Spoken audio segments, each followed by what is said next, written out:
Dragon Tamer. This video is purely for entertainment and does not infringe on copyrights or laws. The rights to the novel and image belong to the original author. We do not claim ownership.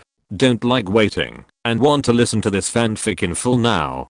Subscribe to our Patreon, where you'll find the best fanfics. Chapter 151, Unyielding to Death. What a tough snake. Swish. As another pillar of holy white fire struck the giant snake, Sumi's purple lightning form reappeared. A pair of sharp claws, as strong as steel, tore a large chunk of flesh from the Feyizi's back. The excruciating pain made the giant snake's eyes grow wilder. Having barely dodged several pillars of holy white fire, it was struck by only one. Before it could even rejoice, Sumi delivered a heavy blow. Hiss. The Feyizi's inverted triangular tongue whistled upwards, summoning its minions. If it were attacked again, its life would be in jeopardy. The dozens or even 100 remaining court snakes behind it heard the Snake King's roar and instantly increased their wings, swarming towards Liu Ming. Meow. Sumi let out a roar that sounded like a combination of a beast's and a cat's roar. At its summons, hundreds of enormous cats emerged from the shadows of the alleys, or leaped from multi-story buildings, ready to block Liu Ming's path.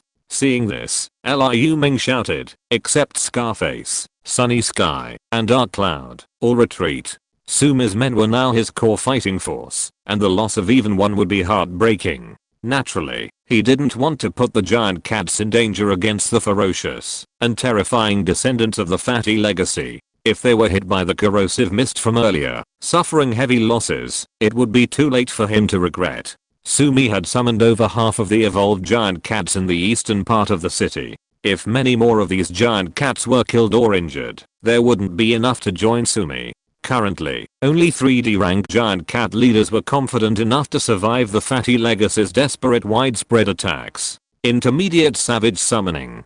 As soon as he finished speaking, the silver ring on Liu Ming's left ring finger suddenly erupted with a powerful white light. As the yuan qi within him continued to flow, an invisible channel seemed to open within the white light. A massive brown-yellow bear, 5 or 6 meters tall, slowly emerged from the white light, blocking Liu Ming's path. Its stature was slightly taller than Scarface's when he stood upright. With a single swipe of its palm leaf fan-sized paws, the bear slapped 2 ferocious court snakes. D-rank mountain violent bear. Liu Ming, pleased with his summon, continued to inject primal ki into his wild summoning ring. 3 wolf-like creatures, covered in blue fur, emerged from the white light. These were 3 top-tier E-rank grey wolves, a favorite summon of many druids and nature-based summoners. While not as tough as the mountain violent bear, their ferocity and offensive power were no less impressive. The 3 grey wolves immediately pounced on the swarm of snakes charging from the air. The 3 court violent snakes were instantly killed by their fangs or claws. Liu Ming's eyes lit up with satisfaction. He felt the nature summoning ring could continue summoning, and he still had strength to spare. Another swarm of creatures appeared from the white light, each time more numerous than the last, this time numbering no fewer than 10. E-rank forest jackals. These ferocious beasts, grey-black with dark green spots, resembled African spotted hyenas, yet boasted the same massive size as adult lions of the African savanna. 10 of them leaped out of the white light and, at Liu Ming's command, pounced upon the snakes. After this summoning, although he still had a good amount of yuan qi remaining, it seemed to be restricted by the summoning ring's rules. With the appearance of the forest jackals, no matter how much yuan qi he injected into the silver ring, the white light ceased. As if it were just an ordinary ring, Liu Ming gave up. As the 10 ferocious forest jackals charged into the battle formation, countless bloody snake scales rained down from the air. Even if struck, these summoned creatures suffered no blood or injury. They merely weakened slightly, as they were merely energy manifestations, devoid of physical form. This meant that while they couldn't persist in the summoned world for extended periods, the power they could exert in short bursts was no less than their true forms. After all, their summoned forms were energy projections, completely incapable of pain or injury. Meanwhile, the Fat Legacy's descendants were on the verge of collapse. For descendants of these alien beasts, their intelligence and thinking abilities were undoubtedly comparable to those of humans, often surpassing them. He watched helplessly as his few remaining followers perished tragically at the hands of these summoned creatures. The heavy casualties he incurred only resulted in the deaths of a few energy projections, leaving him distraught and nearly insane. He was powerless, though he wanted to. He tried to help, but was entangled by the holy fire demonic puppet. Furthermore, the tiny creature, roughly the size of his own eyeball, facing him, was made of an unknown material. Every time he withstood a fierce blow from the holy white fire pillar, it was merely sent flying several meters, before resuming its attacks. You have to understand that the force of his pull was nothing more than cracking rock. This creature was practically indestructible. With his own strength, he had no chance of defeating it. In desperation, he even considered swallowing it whole. But then he thought, if this beast were to enter his stomach, it wouldn't be corroded into dust by his stomach acid like other prey, but would instead fire destructive jets of fire from within his belly. With a wave of fear, he abandoned this mad idea. Should I retreat? I'll evolve once more, and then come back to fight back. The fat air thought. But he refused to give up. That despicable human exuded the aura of a treasure that greatly attracted him. If he swallowed that treasure, he would surely quickly evolve to level B. Once he did, he would be one of the strongest fat airs among his brothers, no longer facing their disdain or his father's dislike. No, I'm not leaving. I'm going to fight today. It must be said, this snake was a brave and courageous fighter. After resolutely withstanding several blasts of holy white flame head on, it unexpectedly launched another swirling black mist towards Liu Ming. Seeing that the fatty Yi's offspring, despite sustained successive wounds, not only refused to flee, but actually dragged its bloodied body back towards him, Liu Ming was deeply moved. He exclaimed in admiration, "It seems you're determined to fight to the death." Liu Ming had feared that Fatty Yi would be defeated and flee, leaving him unable to capture it. Its attack was exactly what he wanted. Fight it. Liu Ming laughed heartily as he watched the giant snake, now exhausted after breaking through the holy fire demon puppet's defenses, burst into a desperate struggle. He raised his absolute blade, flapped his flame dragon wings, and charged at the serpent. Even with a nearly dead C-rank peak monster, Liu Ming still had the confidence to fight it head on. Flame Dragon Shield. Wicked Dragon Shield. The fiery dragon instantly coiled around Liu Ming, and dozens of wicked dragon spells formed circles around him. Like a warrior clad in armor, and adorned with dragons, he clashed fiercely with the heir of the Fat Legacy. With a thud, Liu Ming was sent flying backwards by the giant snake, but his sword struck the bloody wound on the snake's head, piercing halfway through. At the same moment Liu Ming was sent flying. Dozens of wisps of evil dragon spell power, suspended behind him, collided with the heir of the Fat Legacy, causing a series of devastating explosions. The devastating explosions inflicted on the giant snake a force no less devastating than a direct hit from the holy white flame pillar. Its wounds, already deep enough to reveal the bone, were now completely exposed. Its scalp and scales had been blown away, its pale skull exposed to the air, a scene of unimaginable devastation. Liu Ming was struck by a scene of disbelief. Like a gambler who had lost everything in gambling, the heir of the Fat Legacy refused to leave the table. He ignored his injuries and continued charging at Liu Ming, his body covered in horrific wounds. He showed no sign of turning and running, as Liu Ming had expected. His earlier plan to have Sumi intercept the giant snake at the alley entrance was thwarted. What a tough guy. No, what a tough snake. Liu Ming was deeply impressed by the actions of the fat heir's offspring, even starting to doubt the rumors that descendants of exotic beasts were all incredibly intelligent and comparable to humans. These creatures seemed to be nothing more than ferocious beasts without intelligence. Otherwise, why would the fat heir, with its incredible speed, choose to attack him instead of fleeing, after being nearly beaten to death? Of course, even if it had chosen to flee, Liu Ming had already made plans. Not only had Sumi and Jizaran been waiting for a long time, but even the holy fire demon puppet's flying speed far surpassed its already severely injured self. In short, if it dared to run, it would surely die. But its refusal to flee put Liu Ming in a dilemma. Liu Ming didn't even want to sacrifice such a tough snake. Wasn't this the flying dragon pet he had always wanted? Chapter 152. Heaven collapses, earth shatters, giant snake resurrects. Having resolved to tame this fat relic-like offspring as his third dragon pet, Liu Ming's attitude toward it suddenly shifted drastically. gazing at the 20 to 30 meter long, ferocious behemoth before him, the cold, murderous intent on Liu Ming's face, the anxious glint in his eyes as he eagerly awaited a top-tier sacrifice, now gave way to eagerness and excitement. Perhaps his third dragon pet would appear today, a formidable one with the potential to reach B rank after Dragon Vein evolution.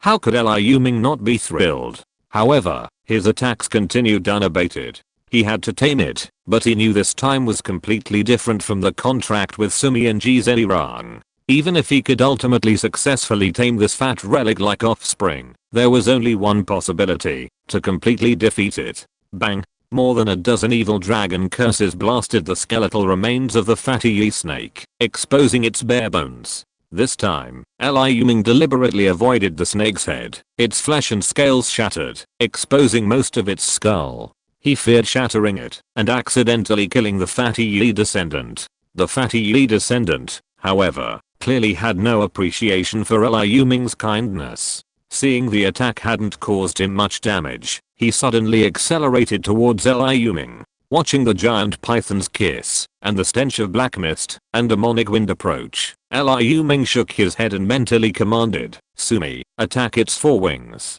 With that, a nimble, tiger-like purple figure catapulted from the outer wall of a house on the left side of the several meter wide alley, streaking through the air like a streak of purple lightning. Immediately, a pair of claws instantly ripped and tore apart one of the forewings that Fatty Yi prized. Without two frail wings, the Fatty Yi descendant's speed was greatly reduced, but he still flapped his remaining wings and the two remaining ones vigorously, striking Liu Ming. As it soared through the air, black mist emanated from the Fatty Yi's body, surging frantically into the wounds of its torn wings. Enveloped in the mist, its thin wings, like silk woven with mist, grew and healed at a visible rate.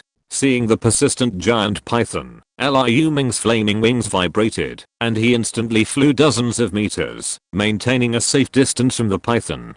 He had also sustained significant injuries from the monster's immense power in the previous attack. This creature possessed incredible strength, and a head-on confrontation was unsuitable. He couldn't help but wonder if the Fei Yeezy had recognized him as the leader and was clearly aiming to capture the leader first, or if he had something he coveted. Otherwise, why would he always target him first? Seeing the Fei Yeezy break free to attack his master, Sumi continued to pounce. Eyeing Shuo caught up, and two phantom claws tore at the giant snake's wings. A startling scene unfolded.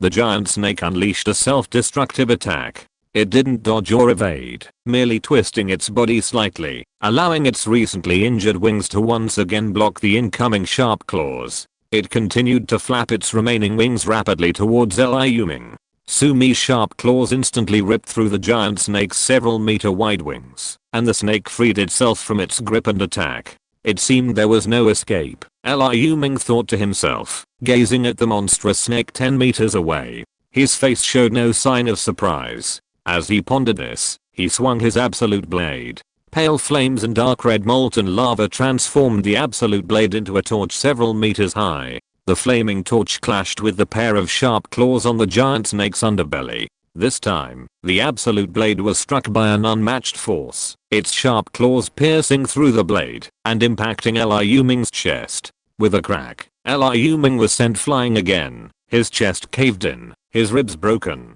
Even the flame dragon shield coiled around him was shattered into a blazing red glow. He yelped and spat out a mouthful of blood in midair. The force of the blow, combined with the speed of the attack, caused the blood to spurt from his throat into a vast mist, which then splattered onto the ground in droplets of blood. The droplets of blood dripped onto the giant cats below, sending the group into a state of panic. Each one glared fiercely at the fat descendant in midair. However, the fat descendant flew too high and too far above the ground, leaving the cats powerless. They turned their attention to the low-flying court snakes engaged in a battle with their summoned creatures. Meow. Hundreds of giant cats suddenly lost control of Liu Ming, accelerating rapidly and lunging at the snakes, more than half of whom were already dead or injured. The snakes suffered a crushing blow. Sumi, having just ripped apart the giant snake's wings, saw Liu Ming being knocked back, plummeting from the sky like a bird with its wings broken. She flew into a rage. She transformed into a streak of purple lightning and charged towards the falling Liu Ming. Her mouth opened, and a dark purple flame erupted from her throat, transforming into a pillar of fire that crashed down upon the giant snake's body. Like a fiery dragon, the pillar of fire enveloped the wounded body of the fat child. Hiss, woo, sizzle. A high-pitched cry of immense pain echoed through the purple flames. The previously mangled flesh now sizzled like pieces of meat simmering in boiling oil. However, Sumi's dark flame breath only managed to exert a destructive force approaching B-level. The main reason it inflicted such intense pain on the giant snake was due to its injuries. Where the snake's scales were still intact, the purple flames had no chance of burning the flesh beneath them. Even the relatively intact wings were still able to flap and fly, unaffected by the flames. Moments after being struck by the purple flames, the fat Yi descendant was already hissing and attempting to break free from the engulfing area. Suddenly, a whistling sound, the sound of a hard object rubbing against the air at high speed, came from afar, drawing ever closer to the giant snake, whose head was already emitting purple flames. Bang! The white meteorite, the incarnation of the holy fire demon puppet, trailed a long comet tail and slammed into the fat Yi descendant. With a resounding boom, the giant snake, tens of meters long and weighing several tons, was slammed solidly by the white meteorite from over 10 meters in the air to the ground. Like a falling meteorite or a bombshell, the shockwave sent a turbid mixture of smoke, dust, and soil soaring into the air. Amidst a resounding earthquake-like explosion, countless cracks spread outwards from the point where the wave struck, and several low-rise buildings lining the alley collapsed. Liu Ming, however, was caught by Sumi's broad back and landed safely. After more than 10 breaths, the turbid air began to clear, allowing for some visibility. Liu Ming had regained his ability to fly, floating in midair with the equally capable heroic spirit, came and went. Several of his ribs, recently broken by Fei Yi's claws, had been temporarily healed by the healing power of the natural heroic spirit, but further healing was needed to fully heal them. Looking at the deep claw marks on his chest, which had yet to disappear, Liu Ming was deeply astonished by the immense power of Fei Yi's offspring. With a gurgling sound, a fist-sized holy fire demonic golem slowly emerged from the airwaves, hovering in front of Liu Ming. After the white honeycomb-like creature had departed, the airwaves remained silent, the terrifying giant snake as if dead. Is it really dead? Liu Ming frowned. After waiting for a few more breaths, Liu Ming's patience wore thin before he ordered, Ji Zerong, disperse this dust and sand. Ji Zerong's massive head emerged from the ground at the alley in trance. It opened its maw, and a powerful suction force, effective only at sand and soil, spread from the alleyway over 100 meters away. The murky mist enveloping the giant snake instantly dissipated. Amidst the rubble of several collapsed buildings, a giant snake, severed in two, lay amidst the rubble. Its lantern-like pupils were now murky and lifeless, its body covered in hideous wounds and exposed bones, resembling a dead creature. The broken torso, in particular, must have been struck by the white meteor incarnation of the holy fire demon puppet.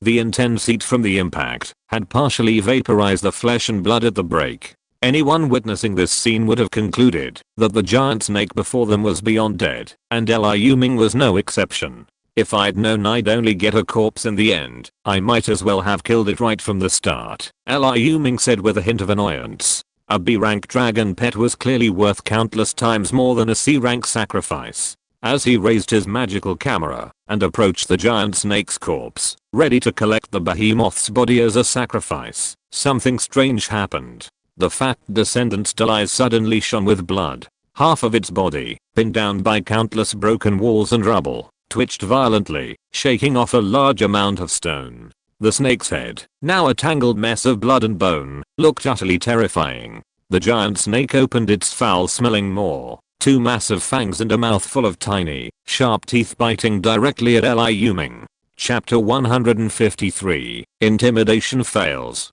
Dragon Scales Achieve Success. Fuck. Liu Ming barely managed a single curse as he twisted his still wounded body, attempting to evade the python's attack. However, the fatty Yi's feigned death attack came too suddenly, and the snake's head, caught off guard, managed to follow Liu Ming's movements, determined to bite him. There was no escape. Liu Ming could only summon his remaining energy, to shore up the silver scale shield of his silver scale light armor and forcefully activate his recently disintegrated flame dragon shield. The reappearing red flames, now significantly weakened, were instantly shattered by the snake's impact, and the next thing to shatter was the silver energy shield. Bang! At this critical moment, 3 thick, sharp dark yellow crystal spikes suddenly cracked the ground, emerging from the depths and piercing upwards. Puff! One of the crystal spikes instantly pierced the giant snake's jaw and emerged from the upper jaw, pinning it to the spot, preventing it from advancing even a fraction, let alone biting Liu Ming, who was half a meter away. Geez, wrong. Well done. Seeing this, Liu Ming's sullen expression softened slightly. He couldn't help but feel a sense of dread. That moment was no less thrilling than the first day of the cataclysm, when a normal person had to fight a mutant or flee from a corpse wizard. He had nearly been bitten in the head by this creature. Seeing the 2 dagger-sharp, foot-long fangs and the mouthful of tiny fangs in the snake's mouth, Liu Ming doubted his chances of survival. His head would likely be crushed to pulp with a thud, like a smashed watermelon. The beast before him, even after being pierced by the spike, remained undiminished in its ferocity, struggling and biting him. Seeing this, Liu Ming couldn't help but laugh. Excellent. You're really good at playing dead. I almost fell at your hands today. Liu Ming retreated nearly 10 meters before reaching out with his right hand to pat the giant snake's bloody head, cursing with a smile. He secretly unleashed his deadly crimson tearing power, shredding the flesh from the snake's head into shreds, giving the fat Yi descendant a true taste of the excruciating agony of ecstasy. Amidst the cunning and treacherous groans before him, Liu Ming nodded in satisfaction and said, "Either die or accept my contract." He was confident that the creature's intelligence would understand his meaning. With that, Liu Ming pressed his right index and middle fingers together between his brows. Contract this creature. An invisible wave emanated from Liu Ming's mind, reaching out to the fat Yi descendant. Hiss, hiss, hiss. Even with its head pierced and half its body severed, the giant snake, clearly near death, continued to hiss in anger. As a pure-blooded descendant of the adult Fei Yi, the pride deep in its veins would never allow it to become a slave and servant to humans, a lowly prey species. Amidst the roar, Liu Ming's spiritual contract seemed to be shattered by an incredibly violent mental force, and a stabbing pain washed over him. The current creature refuses the contract. A cold yet familiar voice suddenly echoed in Liu Ming's heart. Then die. Holding his forehead, which was throbbing with pain and growing dizzy, with his left hand, Liu Ming, furious, raised his Jufeng sword in his right hand and slashed at the Fei Yi descendant's head. Ding, ding, ding. 4 consecutive blows echoed, like the sound of steel striking iron, yet Fei Yi's skull remained intact. Liu Ming was stunned. This was the second time, besides the Holy Fire Beetle King, that he had encountered something so hard that even Jufeng's indestructible power could not cut it. He suddenly didn't want to kill the creature before him, whose potential was so immense. This was the descendant of the Fei Yi, a species from the classic of mountains and seas. In terms of evolutionary potential, it was undoubtedly not inferior to that of the living Holy Fire Beetle King.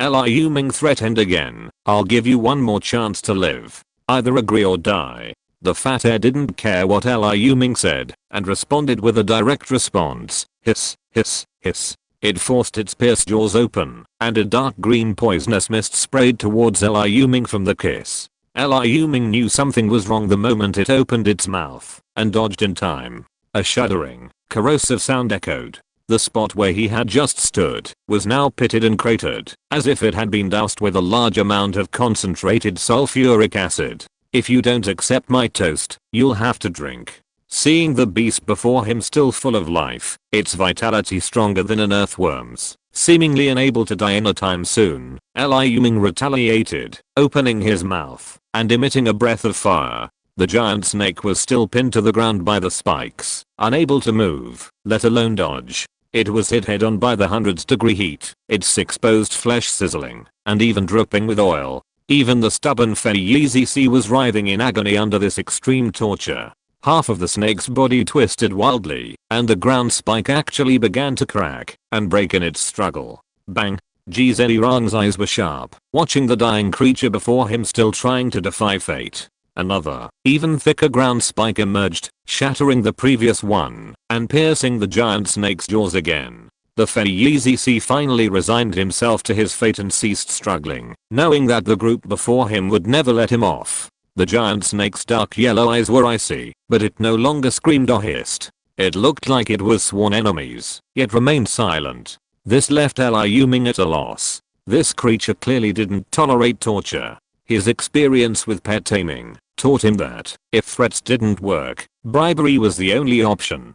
But how to lure it in was a challenge. According to the Biological Encyclopedia, creatures like the fat relic are classified as fire, poison, and evil. Their evolutionary requirements are demanding, with a preference for high-energy flesh and blood, as well as evolved plants that attribute. However, given the current situation, not only could these things be found, but even if they were, it was questionable whether the giant snake could survive for long. As for healing it first, and then taming it, Liu Ming didn't even consider the idea. Once a near-level B-level fat relic descendant had recovered from its injuries, it would be much more difficult for him to inflict a serious blow again. For some reason, Liu Ming's mind suddenly flashed back to the scene of this creature charging at him upon seeing him. On a whim, he asked telepathically, "Why are you attacking me?" The fat relic descendant's frantic thoughts echoed through Liu Ming's mind. "Damn human. Kill you. Eat you." Within these violent thoughts, Liu Ming detected a subtle tinge of greed, a gluttonous obsession with the very thought of consuming him. "I'm not Tang San Zhang's flesh, so why is this creature so obsessed with eating me?" Liu Ming's heart trembled, and he thought, perhaps I should think about it from another angle. Maybe it's not after me, but something in me. But everything on him was stored in the magical photo.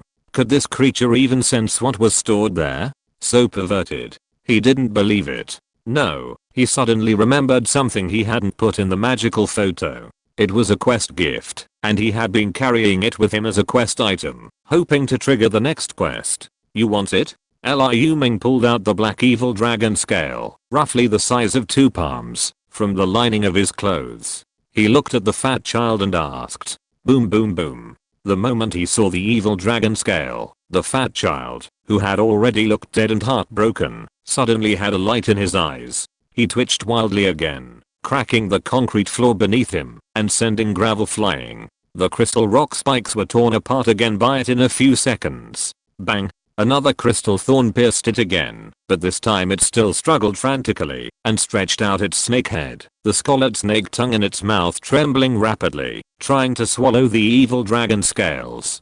Chapter 154. Clouds move in all directions, wind and rain turn into dragons. Liu Ming, feigning generosity, extended his scarlet hand, offering the scale from nearly 10 meters away to the fat legacy snake's mouth. He gently said, "You want it? Here you go." Bang! The poor fat legacy snake snapped its jaws shut against the dragon-scaled snake's mouth, but missed. Liu Ming had withdrawn his arm, along with the scale. In the split second it opened and closed its jaws. Looking at the bewildered giant snake, Liu Ming said apologetically, sorry, my hand slipped. I'll give it to you again." Bang! Another missed bite. The giant snake's expression was slightly annoyed, but Liu Ming smiled and said, "Don't blame me. You couldn't bite it. Just aim harder and I'll give it to you again." Bang! A third missed bite. "Why aren't you biting it? Don't you want it? This is the reverse scale of a real dragon. Any snake that eats it can evolve into a dragon. It's the only one of its kind in the world." Looking at the giant snake before him, which clearly knew it was being tricked, and didn't move even when the dragon scale was thrust into its mouth, Liu Ming suppressed a smile, and asked with false curiosity. He guessed that the fat air in front of him probably didn't know the true origin of the evil dragon scale, but was drawn to it out of evolutionary instinct. So Liu Ming was free to exaggerate as much as he could, since bragging was tax-free anyway, and he was trying his best to deceive people. When Fei still ignored him, Liu Ming, unfazed, rolled his eyes and said seriously, "If you don't want it, I'll give it to Ji Zhenrong. Ji Zhenrong, take it." With that, Liu Ming threw the dragon scale at the dragon salamander. Fei was completely panicked. It desperately twisted its head, trying to turn and rush over to catch the dragon scale, but it was unable to break free from the crystal rock spikes that pierced its jaws. Rong opened its mouth wide, and the dragon scale arced and fell straight into its mouth. Fat Yeezy C, watching this scene, was completely despairing. Not only did it not get the treasure, but it also lost its life. It lay limply on the rubble, motionless, its whole body exuding the pessimism of wanting nothing more than death. Seeing this, Liu Ming waved to Rong, who quickly ran over, opened his mouth, and obediently spat the dragon scale into Liu Ming's palm. Agree, and I'll give you the dragon scales. I'll heal your injuries, and help you evolve. Refuse, and not only will you not receive the scales, you'll die. Flanked by Sumi and Rong, Liu Ming stood before the heir of the Fatty legacy, and issued his ultimatum. He gripped Zhu Feng's right hand even tighter, a murderous intent brewing within him. If the creature refused to agree to the contract, Zhu Feng's blade would pierce through its enormous serpent pupils, and into its brain. He doubted this strange snake's eyes could be as indestructible as bone. Contract with the creature before you. This time, the heir of the Fatty legacy finally showed discernment, and, after a slight resistance, finally accepted the contract. A familiar, heavenly voice rang out. Do you wish to contract with the creature in front of you? Contract. It was just after 10 o'clock, the sun rising high in the sky. The morning breeze had died down, and since they were in a sheltered alley, it was no exaggeration to say that nothing moved. But just as Liu Ming uttered the word concluded, an invisible gust of air suddenly rose from the ground, rustling Liu Ming's crimson cloak, and rustling even the branches and leaves of a large tree in the alley, beneath whose canopy a wooden chess set lay. The blood-stained chess pieces were blown down one by one, and the dust particles on the ground around Liu Ming were swept up by the air currents, transforming the invisible air current into a small, visible to the naked eye. The rubble of the building, where the fat child lay, was the very center of the tornado. Countless star-shaped points of light showered down from above, instantly transforming the gray-yellow dust tornado into a crisscross of radiant stars. Then, a majestic wilt descended from the heavens, transforming into a torrent of spiritual power, crashing into the fat child's mind. A continuous crackling sound echoed in the air. The giant snake at the center of the star-shaped tornado expanded like a monster ripping through its snakerskin coat. Crimson flesh and white bones continuously emerged from beneath its thick hide and sturdy scales. The blood-soaked body of the snake, broken into two halves, slowly slid together under the tornado's invisible force, like two bars of molten iron fusing together. The snake's slender, dark yellow eyes turned a bottomless black. Its remaining pair of massive wings slowly detached under the starlight, then instantly shattered and disintegrated, transforming into starlight and burrowing into the snake's body. By this time, the snake had more than doubled in size, becoming a colossus no less than 40 meters tall. The remaining scales on its bloodied head peeled off, shattering into starlight and returning to its body. Then, even darker deep black scales regrew, instantly covering the entire head. A pair of shrimp-like tentacles sprouted from either side of the snake's head, though unlike shrimp tentacles, these were pure black flesh. Then, the scales still attached to its flesh by fascia began to shed, and new deep black scales sprouted, emitting a glossy black luster that seemed even more indestructible. The flesh beneath the cold, iron-like scales was no longer as bumpy as before, but now incredibly smooth. 6 slender, insect-like claws, resembling those of a disgusting insect, also separated from the flesh as the scales fell, and a pair of new, eagle-like claws sprouted from its abdomen. As the dragon veins of the Fat legacy evolved, Liu Ming's body also underwent a profound transformation. An immense amount of primordial energy, accompanied by the continuous influx of starlight, erupted from deep within his body. Dark green Kingming primordial energy surged from within his body, vying to capture the starlight surrounding Liu Ming. As more starlight was absorbed, the violent aura of the Kingming primordial energy grew stronger. Of the 5 properties of the Kingming primordial key, the first to rapidly intensify was surprisingly its tyrannical nature, which had come late to the party. Like a raging king, it absorbed the starlight surrounding Liu Ming, while simultaneously attempting to reach out to his heir, now at the critical juncture of his evolution. But a surge of consciousness instantly crushed its thoughts, and its tyrannical mood waned. Instead, a sinister fire emerged. The black transparent flames continuously absorbed the starlight and grew stronger, entwining each strand of the sinister fire within the King Ming primordial key, dramatically increasing its destructive power. But when this energy reached its limit, the sinister fire subsided. Heaviness, lingering, and corrosive qualities successively manifested within the primordial key. As the 5 properties reached their maximum, Liu Ming felt a sense of relief, as if a small shackle had been broken within him. Countless amounts of primordial ki were then absorbed into his body, and the total amount of primordial ki within him more than doubled. Although his injuries hadn't fully recovered with evolution, a surge of power filled his body. When he once again used his clairvoyance to examine his attributes, his energy level had surprisingly risen to C rank. Liu Ming had also regained clarity from his evolutionary trance. He saw that his new dragon pet had grown to 50 or 60 meters in length, its battered body completely healed. Unlike its previous, ungainly appearance, it now sported a gleaming black armor like jet jade, and 2 thick, powerful eagle claws. Its 2 long fleshy whiskers moved effortless like dragon whiskers, and its round, piercing eyes no longer had the cold, narrow snake-like irises of the past. Just when he thought his evolution had reached its final stage, the clouds in the sky suddenly shifted and shifted at an incredible speed, a phenomenon so swift it couldn't be described as fleeting. The fat descendant, now several times larger, soared upwards, supported by the starlight. Countless clouds surged from the sky towards the ascending giant snake. Sudden gusts of wind whipped the clouds around, but they couldn't move them at all, only causing them to shift constantly. As the mist accumulated, clouds of water vapor appeared within.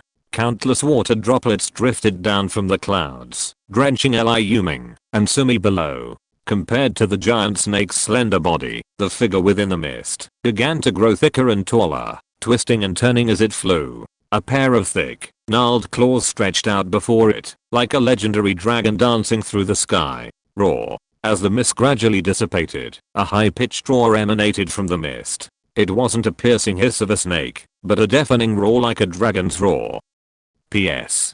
This update is for the 4th helmsman, Yan Yang. My performance has been really bad since the release, and I apologize to all the brothers who are still supporting me. As some of you might have guessed, the average score of over 100 after the release did make Fengsha want to give up several times, but seeing the brothers who continued to subscribe and vote every day, he couldn't bring himself to leave. Well, let's see to it that we have a beginning and an end, and don't forget our original intention. I didn't want to end this book, but I finally decided to give a satisfactory ending to the brothers who have invested energy, money, and time to support Fengsha since its launch. It's been a long time since I spoke at the end of a chapter. This paragraph is free if it's less than 200 words. Chapter 155, Riding the Clouds, and Calling the Wind and Rain. The mist and fog that enveloped the entire alleyway were suddenly shattered by a massive object. A mysterious dragon, as thick as a 50 to 60 meter long van, burst from the white mist. It no longer had wings, yet it soared, as if gravity hadn't affected it. But a closer look revealed 2 clouds of air beneath the feet of this beast, remarkably similar to the legendary dragon. These clouds shimmered in the sunlight, making the beast resemble the legendary dragon that soared through the clouds. Its head was covered in horny thorns and whiskers, its back sported a serrated dorsal fin, its abdomen was striped with horizontal stripes, and its tail fin was incredibly sharp and erect. Its eyes were large and round, a departure from its previous slender, sinister appearance. Its inverted triangular head had been replaced by a long jaw, a large mouth, and a pointed, upturned snout. Its fangs were gone, replaced by sharp, tapered fangs. Its body was covered in gleaming, jet black scales. Looking at the appearance of his 3rd dragon pet, Liu Ming couldn't help but mutter absent-mindedly, Jia Lang. Its appearance was remarkably similar to the legendary description of a Jia Lang without horns. The Jia Lang stretched its neck and roared in mid-air, startling the survivors of the fleeing transfer convoy within kilometers. Some of them, evolved or awakened with astonishing eyesight, could already spot the behemoth soaring 100 meters above the ground. What is that? A dragon. Oh my god. Even the dragon from ancient legends has appeared. Just as they gazed at the flying giant along with expressions of either excitement or horror, the mysterious creature suddenly soared downwards, instantly disappearing from their sight. Aha! The behemoth, hovering in front of Liu Ming like a cloud, now looked down at him. In sight. Liu Ming's eyes also reflected the attributes of the creature before him. Name: Winged Claw Dragon Snake. Chieftain: Dragon Species. Power Level: Tier 1B Potential. Tier 4 SSS Abilities: Dusk Devouring Fire, Wicked Dragon Armor, Ink Sea Poisonous Mist, Elephant Devouring Talents. Command: Devouring, Riding on Clouds and Mist, Calling Wind and Rain, Dragon, and Snake Transformation Specialties: Leadership, Dragon Coil and Strangulation, Wicked Dragon's Demonic Aura. Sun-blinking claws. A flicker of surprise and satisfaction crossed Liu Ming's eyes. The functions of his other abilities were unknown, but Riding on Clouds and Mist and Calling Wind and Rain weren't legendary divine feats. He asked with a smile, "How do you feel?" "I feel like you can't beat me anymore, because you can't." A proud voice echoed in Liu Ming's heart. Liu Ming chuckled at this, and, without a word, he picked up his absolute blade and smashed it against the head of his new dragon-like pet. After a thud, the winged claw dragon snake writhed its massive body uneasily, its voice slightly aggrieved. "Why did you hit me? Didn't you say I couldn't hit you?" "I just wanted to try," Liu Ming replied in a domineering tone, as if to say, "I'm going to hit you." Roar. A sly flicker flashed in the winged claw dragon snake's eyes, and it spit a puff of mist at Liu Ming's face. Just as Liu Ming, furious, was about to swing his sword, it quickly shrank, dodging the blow. Its massive body, tens of meters long, ultimately transformed into a snake-shaped bracelet just 10 or 20 centimeters long, wrapping around Liu Ming's right wrist. Liu Ming looked down at it with a look of shock on his face and asked, "Is this your gift for dragon snake transformation?" The dragon snake raised its fingertip-sized head and proudly replied, "Yes, this is my smallest form. Just now I was at my largest." "So how big is your original form?" Liu Ming asked, somewhat surprised. He had assumed the massive body, comparable to a small train, was the original size of his new dragon pet, but he hadn't realized it was merely a transformed form. The dragon snake opened its mouth and inhaled, sending a cloud of vapor flying from a short distance. Suspended in midair, it flew away from Liu Ming's wrist. As it left, its body expanded instantly, as if inflated, reaching a length of 15 or 16 meters. This was still significantly smaller than its previous size of 50 or 60 meters, or even the 30-meter long body of the fatty child before its evolution. "You rely on these clouds to fly?" Liu Ming asked, suddenly realizing what was happening, watching the dragon snake's wings disappear, and the white mist beneath it. Whoosh! The dragon snake opened its mouth and exhaled, and a cloud of mist and water vapor suddenly surged toward Liu Ming, finally converging at his feet like the legendary somersault cloud. Soon, Liu Ming, lifted by the mist, was teetering on the air. His eyes lit up with uncontrollable delight. The dragon snake could not only soar like clouds, but could also control the clouds to carry others aloft. It was as if all his land-based troops had suddenly evolved into flying units. That assumes the cloud won't drop them mid-flight, crushing them to death, and that it's fast enough. Liu Ming commanded with anticipation, "Try your ability to summon wind and rain." He was deeply curious about these two magical powers, reminiscent of myth and legend. A whistling sound suddenly erupted, sending rubble from the rubble of the ruins before Liu Ming flying. With the arrival of the strong wind, clouds of mist followed, eventually hovering in mid-air. As the mist grew thicker and thicker, the white mist actually began to turn grey-black. A moment later, the mist truly transformed into an inky black cloud in the sky, and a torrential downpour poured down. Liu Ming, soaked to the skin, was speechless. But a moment later, his expression gave way to delight, and he exclaimed repeatedly, "Very good, very good."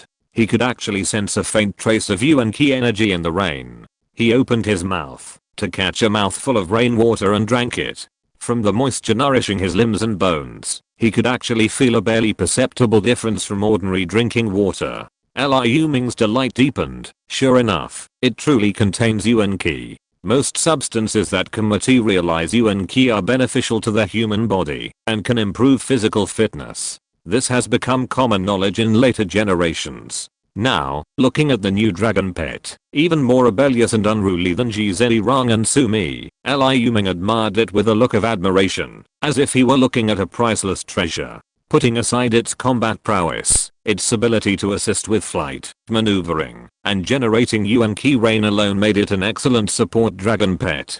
If this yuan ki rainwater were used to brew Crazy Fist supplement, it would definitely accelerate the speed at which his ordinary men would reach their human limits. Even without brewing Crazy Fist supplement, long-term consumption of this yuan ki rainwater would significantly improve the physical fitness of ordinary people. Not only could they reach their human limits, but they could definitely transform weaklings into strong men. In peacetime, he could have made a killing simply by selling the primordial rainwater as spiritual water or holy water that promises to strengthen the body, cure all ailments, and prolong life. No, there's still time. Liu Ming has already decided that once the safe zone is established, he'll sneak in and make a killing with this dragon snake spiritual water. The safe zone houses hundreds of thousands of survivors, and among them are countless valuable items. The research institute's research products are even more effective than divine gifts. Once the new apocalyptic currency becomes universally available, it will be the perfect time to strike it rich. Don't assume that money will become worthless at the end of the world. That's just the money that was worthless before the apocalypse. The new world currency will replace the old one and become the new universal currency. Even in the apocalypse, money will still be needed. But the weather wasn't kind. When the wind and rain subsided, Liu Ming looked at the handful of rainwater in his palm. His sixth dimensional sense could clearly detect the primordial energy dispersing through the air at an astonishing rate. He estimated that in just a few minutes, this handful of spiritual water would become ordinary pure water. This primordial energy rainwater, like the evolution blood, was difficult to preserve and had to be consumed immediately. Its shelf life was many times shorter than that of the evolution blood. Shit, aren't they going to force me to go to the safe zone and act like a charlatan, conjuring up rain, performing a ritual to make it rain, and drink it right there, and then shouting that the spiritual rain would cure all ailments? Liu Ming felt strangely disappointed, and the passion he had once possessed towards his new dragon pet had faded. He thought, if this creature wasn't a shrewd fighter, he'd just banish it to the cold palace. If you're listening to this novel on a channel other than Fanfic World, it means they downloaded and uploaded it without effort. We cordially invite you to visit our channel, Mundo Fanfic Novelos. There you'll find the original version of this story and you can explore many other novels of various genres. We're waiting for you to immerse yourself in a world of incredible novels. Chapter 156. Am I too foolish, or are you a scumbag? It took him over 10 minutes to thoroughly understand all of the winged-clawed dragon snake's innate abilities and specialties. According to biological encyclopedias, the winged-clawed dragon snake belongs to the dragon species, a subspecies of dragon snake, possessing wind, fire, and dragon attributes. His own dragon snake pet clearly also possessed water, poison, evil, and devouring attributes, making it distinctly different from other winged-clawed dragon snakes. In terms of sheer number of attributes, it possessed the most of any of his 3 dragon pets. However, its current state was not only diverse, but also incredibly powerful, exceeding Liu Ming's understanding of dragon creatures like the winged-clawed dragon snake. Winged-clawed dragon snakes were not uncommon among dragon creatures.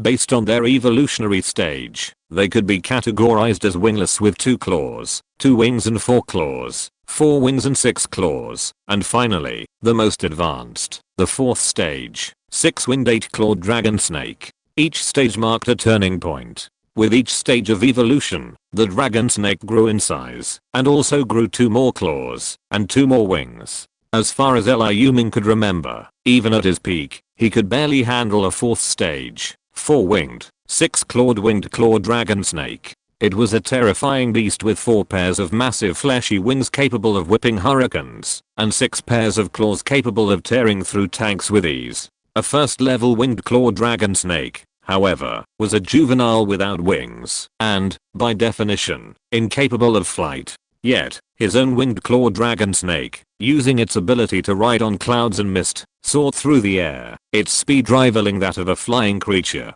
Its elephant swallowing ability, capable of swallowing a 9-seater commercial vehicle in one gulp, didn't seem like a natural ability possessed by the winged claw dragon snake he had encountered numerous times. What left Liu Ming speechless most were the dozen or so remaining demonic snakes of the court.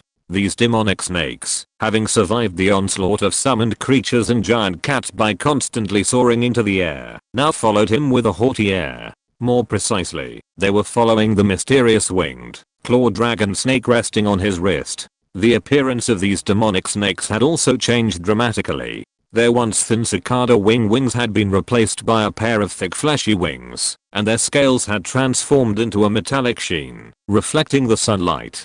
Their bodies had grown several times thicker than before, transforming from their previous slender creepy venomous forms into robust sturdy snakes. Under his clairvoyant powers, the names and information of these demonic snakes were changed to court demonic snakes, evil dragon transformation. These court demonic snakes transformations were all due to the winged claw dragon snake's uniquely powerful evil dragon aura. Like the black mist that previously enveloped the fat heirloom, the evil dragon aura enveloping the winged claw dragon snake possessed at least 3 abilities: healing, infection, and corrosion. It was under the influence of this evil dragon aura that the court demonic snakes had transformed into their current form, significantly increasing their strength. Although there were only a dozen of them, each one was E rank or higher. "You're the only one without a subordinate, Jizirong," Liu Ming said with a heartfelt sigh, cradling Sumi in one hand and patting the back of Jizirong, who was running wildly under his crotch. "Abu!" Jizirong roared in response. Bang! Jizirong released the immense sandstorm soul, as if to say, "I have minions too." Liu Ming felt a pang of pain in his liver and quickly had Jizirong, acting rather foolishly, retract the sandstorm soul, which was as massive as half a heavy truck. Why haven't Fangen and Gu Yuan returned in such a long time? Liu Ming wondered as he rode Jizirong's broad back, speeding through the middle of the road. Back to before meeting Arfeni. Arfeni was the name of Liu Ming's new dragon pet. To honor its image as a descendant of the fat man, Liu Ming simply named it Arfeni. Before his battle with Arfeni, Liu Ming was hunting a group of demons, including one of his old acquaintances, the Thorn Demon. After the unlucky demons, unable to capture their prey, were slain, leaving only a few small cats and dogs, Liu Ming left and headed into the alley, leaving the rest of the battle to Fangen and Gu Yuan as a way to hone their skills. But he had already subdued a dragon pet, and there was still no sign of these two. This puzzled Liu Ming. Could those mere F-rank and E-rank demons possibly handle these tough creatures? Just a few hundred meters from the alley, Liu Ming commanded his dragon salamander to a halt. The traces of the battle still lingered on the road, and the scene was even more gruesome. Cars blazing with black infernal flames and charred human corpses lay everywhere. It was true that the infernal demons were a group of perverted monsters, and roasting their prey for a delicious feast was one of their most notable hobbies. After carefully examining the over 100 charred human corpses at the scene, Liu Ming found no trace of his 2 minions. This meant they hadn't perished at the hands of the demons. This left only 2 possibilities: either they had been abducted by the powerful demons that had appeared after he left, or they were with the survivors' caravan. Abducted by the demons, he would have no trace left, and the caravan was the only thing he could track. "Sumi, which direction is the convoy going now?" Liu Ming asked, breaking off a piece of debris from a burning bus and letting Sumi sniff it. Sumi narrowed her sleepy eyes, lazily raised a paw, and pointed in the distance. Seeing Sumi's affirmative response, Liu Ming asked again with a hint of anticipation, "Remember the smell of those 2 guys? Are they also heading that way?" After all, the fate of his 2 promising subordinates was uncertain, and Liu Ming still felt a little worried. He had decided to leave them alone to deal with the remaining demons before disappearing. Seeing Sumi's sleepy face, Liu Ming smiled helplessly and rubbed her furry little head vigorously. Sumi finally woke up, but still looked a little dazed and nodded vigorously. "Let's go that direction," Liu Ming ordered, his tone tinged with murderous intent. These 2 guys were stubborn and would never take the initiative to follow the convoy without his permission. There was only one possibility: they were probably coerced into joining the convoy. The convoy's speed was noticeably slower than Jizirong's top speed. Within 20 minutes, a black dot appeared at the end of the road. Sumi, in Liu Ming's arms, had assured him that Fangan and Gu Yuan were still alive in the convoy. Buzz buzz buzz. The holy fire demonic puppet made a subtle sound like the fluttering of a bee's wings, then soared off into the distance. A moment later, when Liu Ming was less than 100 meters from the convoy, a scene unfolded before his eyes. Fangan and Gu Yuan, bound like dumplings by a thick steel cable, were being dragged, their faces bruised and swollen, behind the back of a van. It was a scene of human dragging. The van was at the rear of the convoy, and the monsters chasing it occasionally managed to charge in, leaving marks on them. Damn it. Who's doing this to my men? Liu Ming almost thought he was being chased by the Mafia. They were so aggressive, dragging his men behind the van and driving away. But he didn't consider how many Mafia members could withstand his blows and survive. Men, follow me. Liu Ming couldn't help but blurt out, but he swallowed the words back. The holy fire demonic puppet beamed another image. The convoy was filled with camouflaged soldiers armed with live ammunition. Military? Liu Ming was puzzled. How could such a brutal scene be tolerated in a military political transfer convoy? But there was no time for further reflection. His two men were already battered and bruised. And that was because they were tough. Any ordinary man or ordinary evolved would have been on the verge of death after being dragged this far. Spread out. Sumi, Gzerong, Arfei, Scarface, Sunny, and Dark Cloud. Let's go.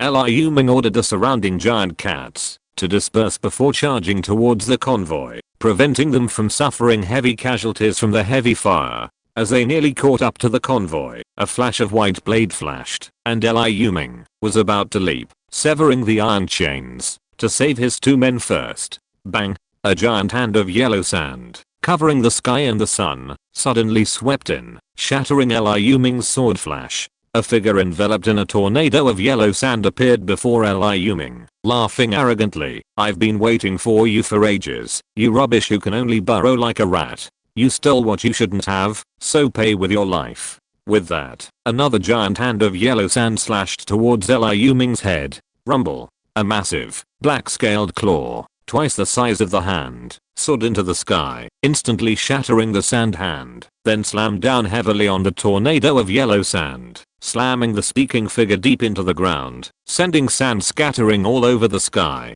By then, the winged claw dragon snake had transformed into a colossus of 50 or 60 meters, extending its claws and glaring disdainfully at the figure, who had just spoken and attacked. Seeing the figure lying face down in a pit, unconscious, Liu Ming immediately recognized it as the sandstorm sword master he had offended during his previous trip to the crystal cave. Looking at Arfei, who showed complete disdain for the legendary sandstorm sword master, Liu Ming's eyes twitched for a moment.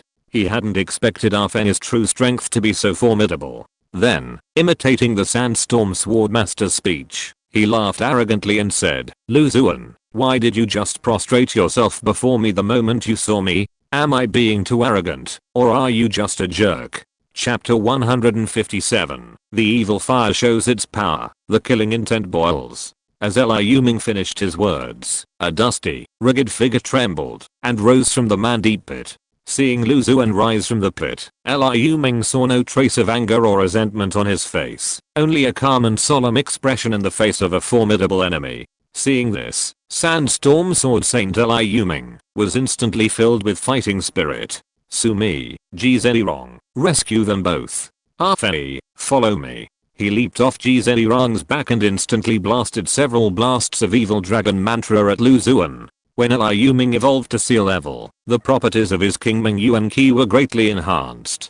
After all, each 3 sublevels represent a tiered stage, FD, CA, SSSS. Once one surpasses the current stage, one's strength increases significantly, even more than the previous level. This improvement was now fully demonstrated in a simple evil dragon mantra. The evil dragon spells, once mere black tokens, unleashing their destructive might only upon contact, were now enveloped in a transparent black flame. Even after they had flown nearly 10 meters from Liu Ming, he could still easily sense the violent and eerie destructive fluctuations within the flames. Bang, bang, bang. Liu Zuan once again swirled the sand, transforming into a sandstorm tornado, dodging 4 of the evil dragon spells, but collided head-on with 3 more. The explosions ripped massive holes through the sand barrier. Liu Ming was deeply impressed by the power of the evil dragon spells generated by sea-level primordial energy. After all, this was a sea-level, pinnacle sandstorm tornado, with an energy level very close to B-level, a unique skill possessed by the Sandstorm Sword Saint, the most powerful person among the people of Wuling. The fact that he could destroy it with a single attack was reason enough for him to be proud. A scene that shocked Liu Ming immediately unfolded. The yellow sand, directly exposed to the aftermath of the evil dragon's cursed explosion, was clung to by a transparent black flame, which burned continuously in the air. Ah! What the hell? The Sandstorm Sword Saint's scream echoed from the tornado. With that, he burst forth from the tornado, looking as if he had seen a ghost, desperately batting the flames clinging to his back with sand yellow primordial energy.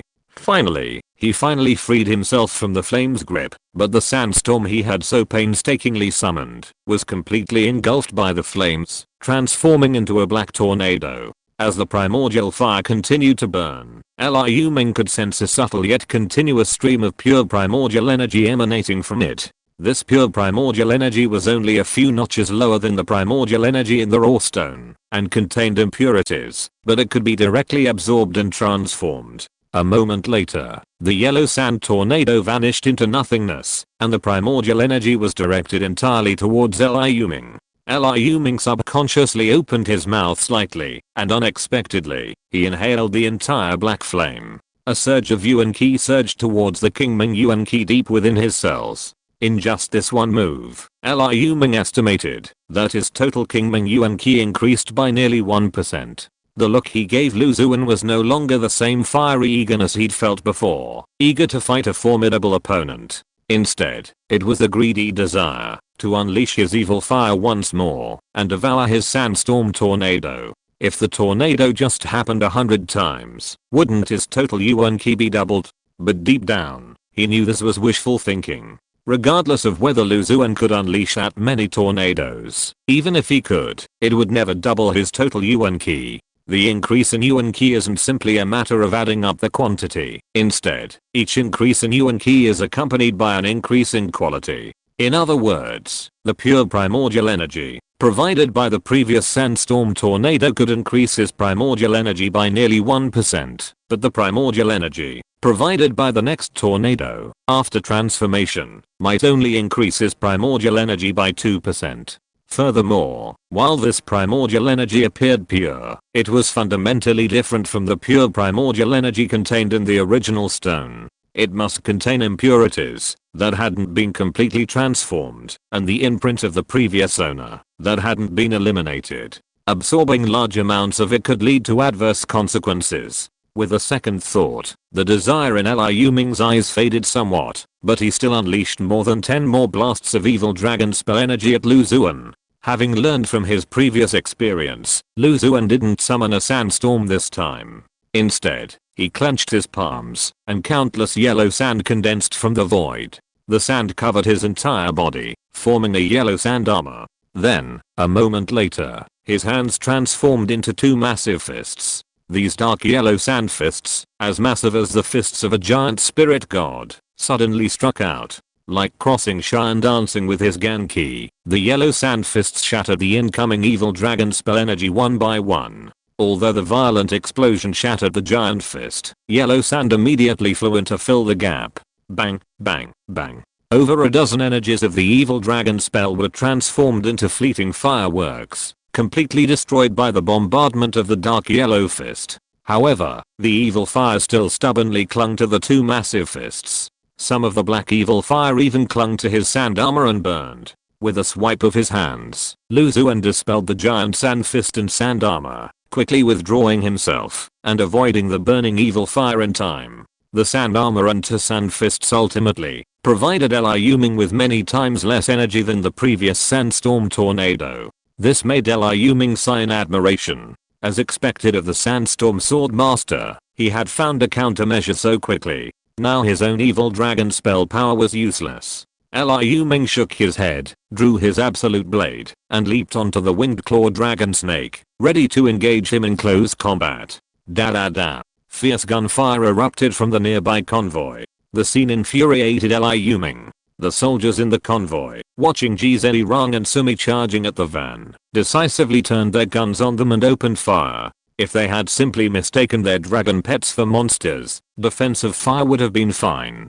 But the problem was that the large caliber firearms and light and heavy machine guns mounted on the armored vehicles leading the convoy were now being driven back, firing at full force, at the command of middle-aged man, his face red and ears shouting. That middle-aged man was the same man who had led the team into the crystal caves with Lu Zuan the previous time.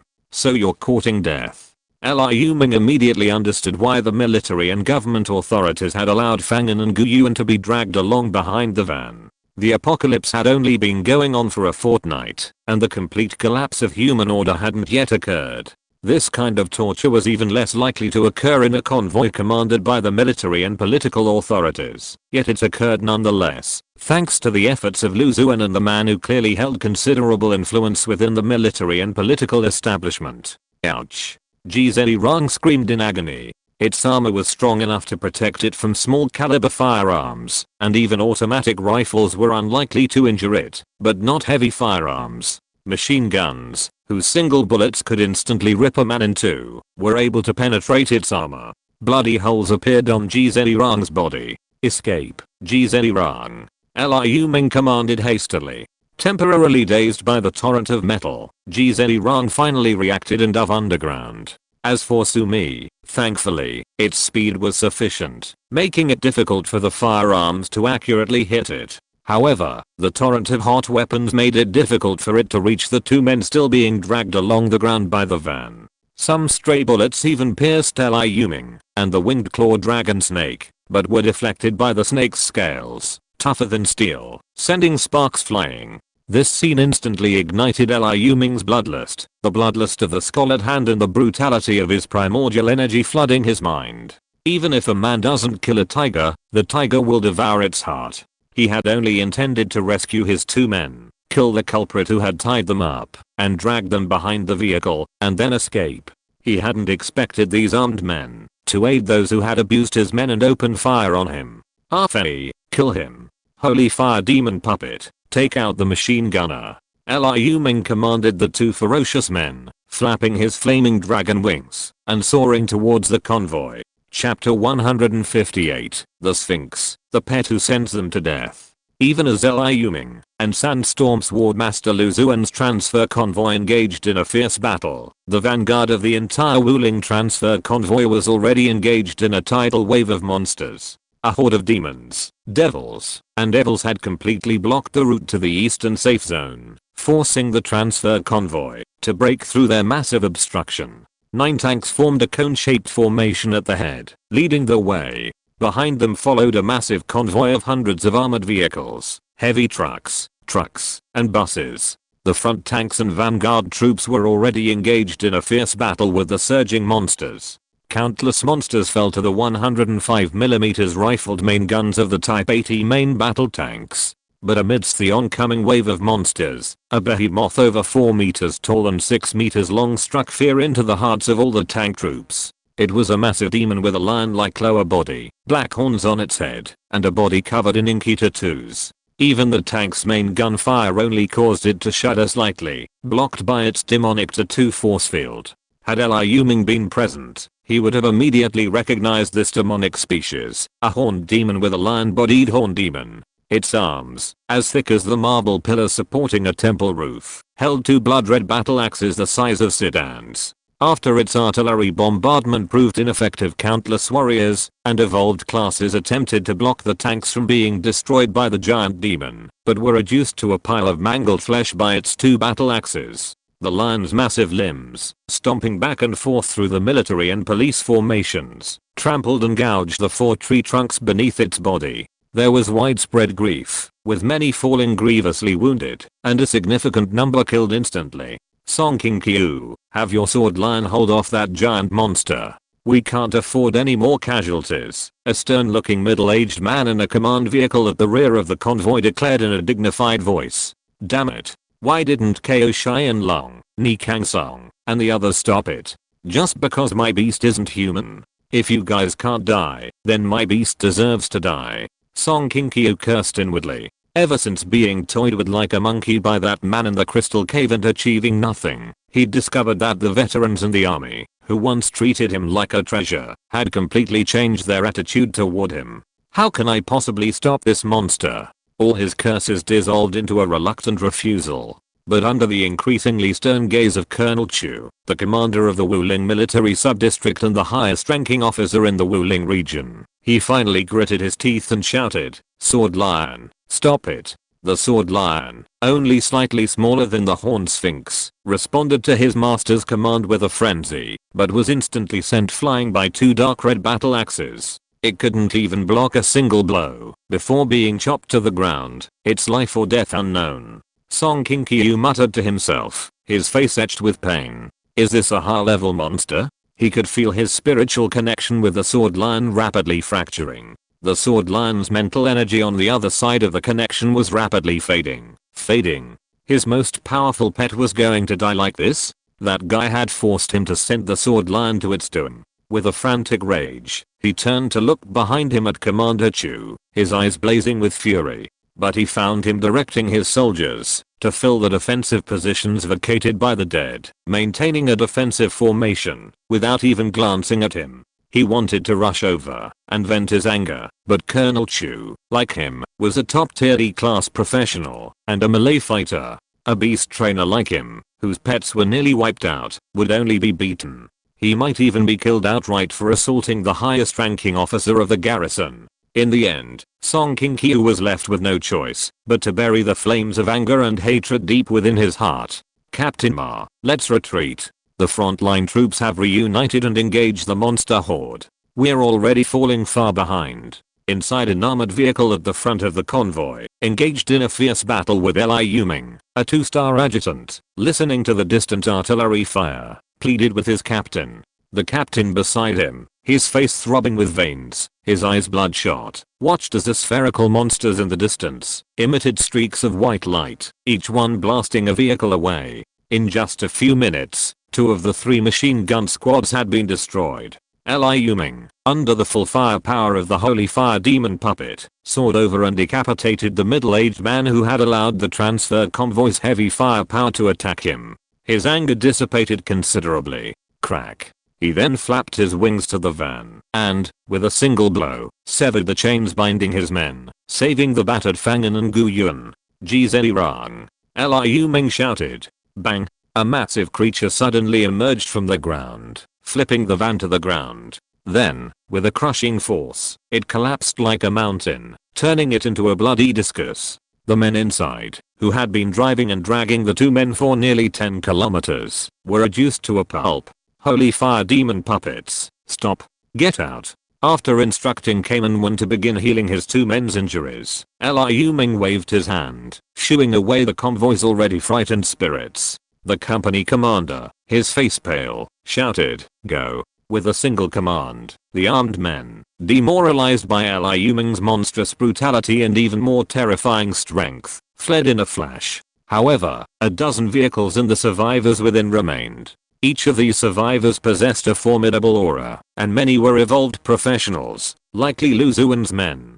Liu Ming ignored them, and flew directly towards Lu Zuan, who was being tossed around like a ball by Arthur. He sneered, "Lu Zuan, you're the only one left." Just as Liu Ming was about to finish off this 16th level cultivator, he suddenly shouted, "Separate." With a decisiveness even Liu Ming hadn't anticipated. He transformed into a sandstorm and burrowed underground, escaping into the distance. Just as Liu Ming was about to give chase, he saw a battle scene from the sky over 10 kilometers away. A giant demon tore through the human army, nearly unstoppable, leaving a bloody trail of human flesh and blood in its path. A-level Sphinx, an evolved variant of the abyssal horned demon clan, not particularly strong among A-level monsters. Seeing the monster, Liu Ming's eyes flashed with joy. This was the first A-level monster he had encountered since the apocalypse, and a relatively easy one at that. Glancing at Lu Zuan's direction of flight, he hesitated for a moment before making a decision. The importance of an A-rank sacrifice naturally outweighed the cost of killing a mere evolver with a promising future.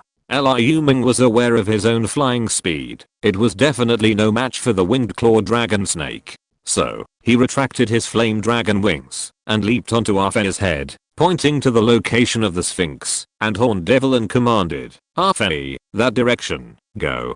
Song King-Kyu, a member of the forward unit of the transfer brigade, had also recovered from his fury. He left the command vehicle and boarded another armored vehicle, leading a small team of evolvers to rescue his dying pet, the sword lion. A rushing sound of wind echoed overhead. He looked up and saw a figure he never wanted to see again. "Is it him?" Song King-Kyu gritted his teeth.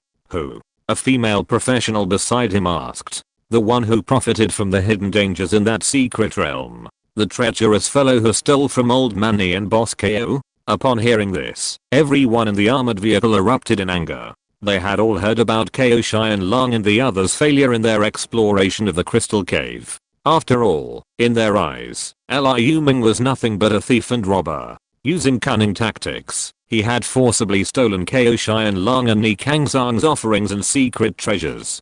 But seeing the figure riding a dragon roaring through the sky, everyone felt powerless, as if facing an invincible giant. Wasn't that the dragon that had just appeared in midair? Was it that person's pet? Gazing at the mysterious creature, so remarkably similar to the legendary dragon, everyone's perception was filled with questions, proving that this mysterious creature's power far surpassed theirs. Just before midnight, the second chapter was released.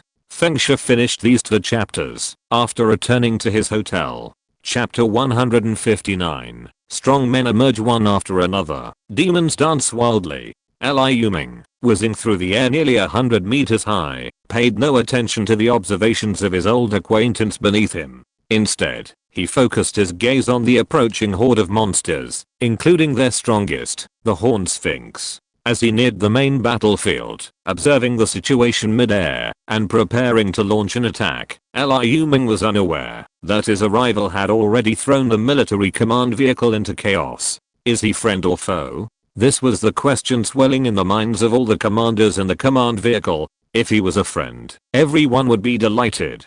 Having such a mysterious figure to support them would help slow the monster's attack. If he was an enemy, everyone shuddered at the thought. A giant demon and a dragon riding enemy would surely mean heavy casualties in today's transfer operation, if not total annihilation. Why haven't the military C-level evolvers taken action yet? This was the question that now lingered in Liu Ming's mind. Didn't the commanders know that against a first level demon as powerful as A rank, protected by the demonic tattoo's energy field, any number of low and mid-level evolved persons below C rank would be a deadly death? No, perhaps they did. Seeing the evolved persons who fell one after another to the Sphinx, mostly survivors dressed in ordinary clothing, with very few in military or police uniforms, Liu Ming felt a chill in his heart and suspected another possibility. They were doing this intentionally. In the apocalypse, one's disparities in social status and wealth, but not in individual power. A small number of humans possessed the power to rival 10, 100, or even 1,000 men. Their ambitions naturally grew immensely. The military and government authorities were clearly aware of the existence of such individuals and this destabilizing factor. The convoy commanders were deliberately sending the evolved persons among the ordinary survivors of the transfer team to their deaths, to prevent the establishment of a safe zone from being disrupted by the ambitions of a large number of powerful ordinary evolved persons and awakened persons. In the apocalypse, many powerful evolvers, capable of single-handedly protecting hundreds or even thousands of people, naturally harbor a reluctance to be subordinated.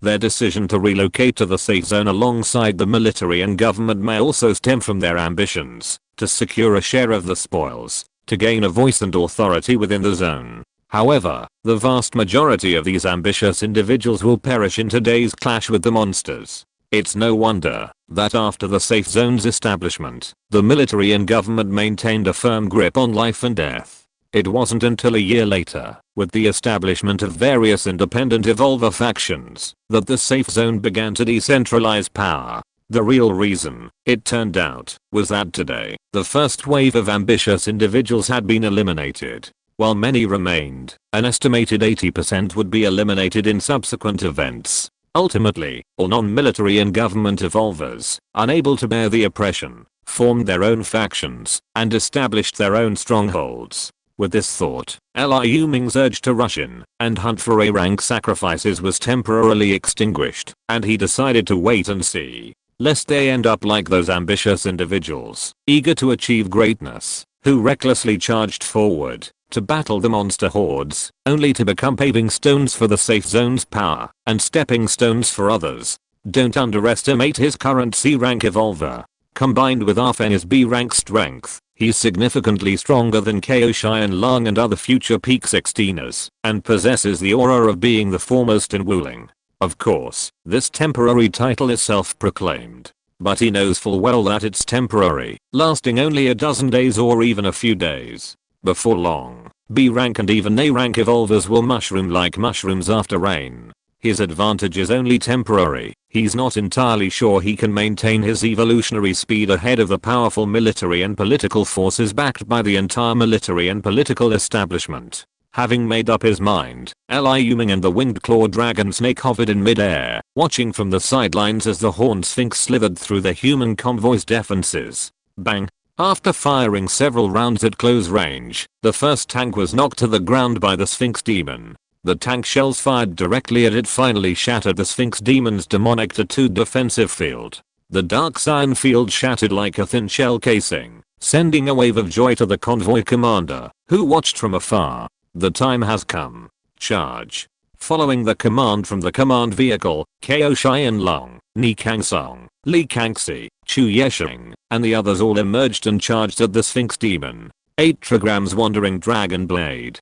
2 black and white dragons, entwined in a 8 trigrams Takai diagram, slashed at the Sphinx demon's massive body. The demon, deprived of its defensive field, was instantly ripped open by the blade's energy. Liu Ming immediately discerned that the power of this move was approaching B level. It seemed that, since emerging from the crystal cave, Ni Kangsong's strength had reached the pinnacle of sea level. Chaos Destruction Sphere. Ko Xianlong hurled several multicolored energy destruction balls, each the size of a human head, at the demon, blasting massive bloody holes through its 2-building-high trunk, causing the demon to scream in agony. As the 4 or 5 destruction balls were launched, Liu Ming's eyes narrowed.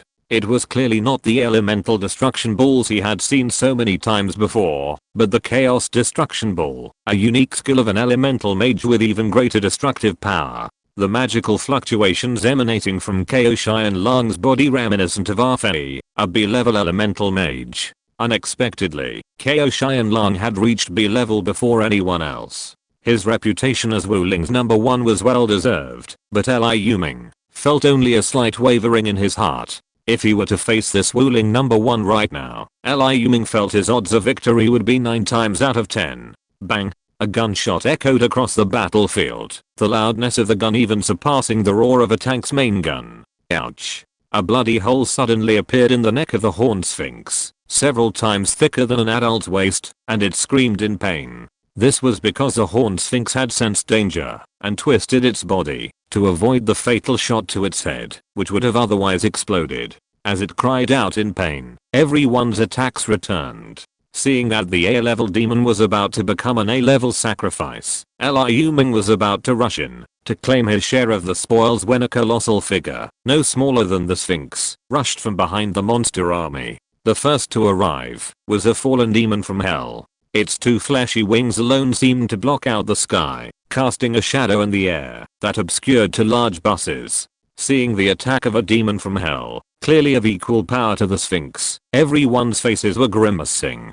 Just as everyone was on full alert, ready to first block the incoming fallen demons, and then deal with the Sphinx demons that still had some strength left, a scene that no one had expected occurred.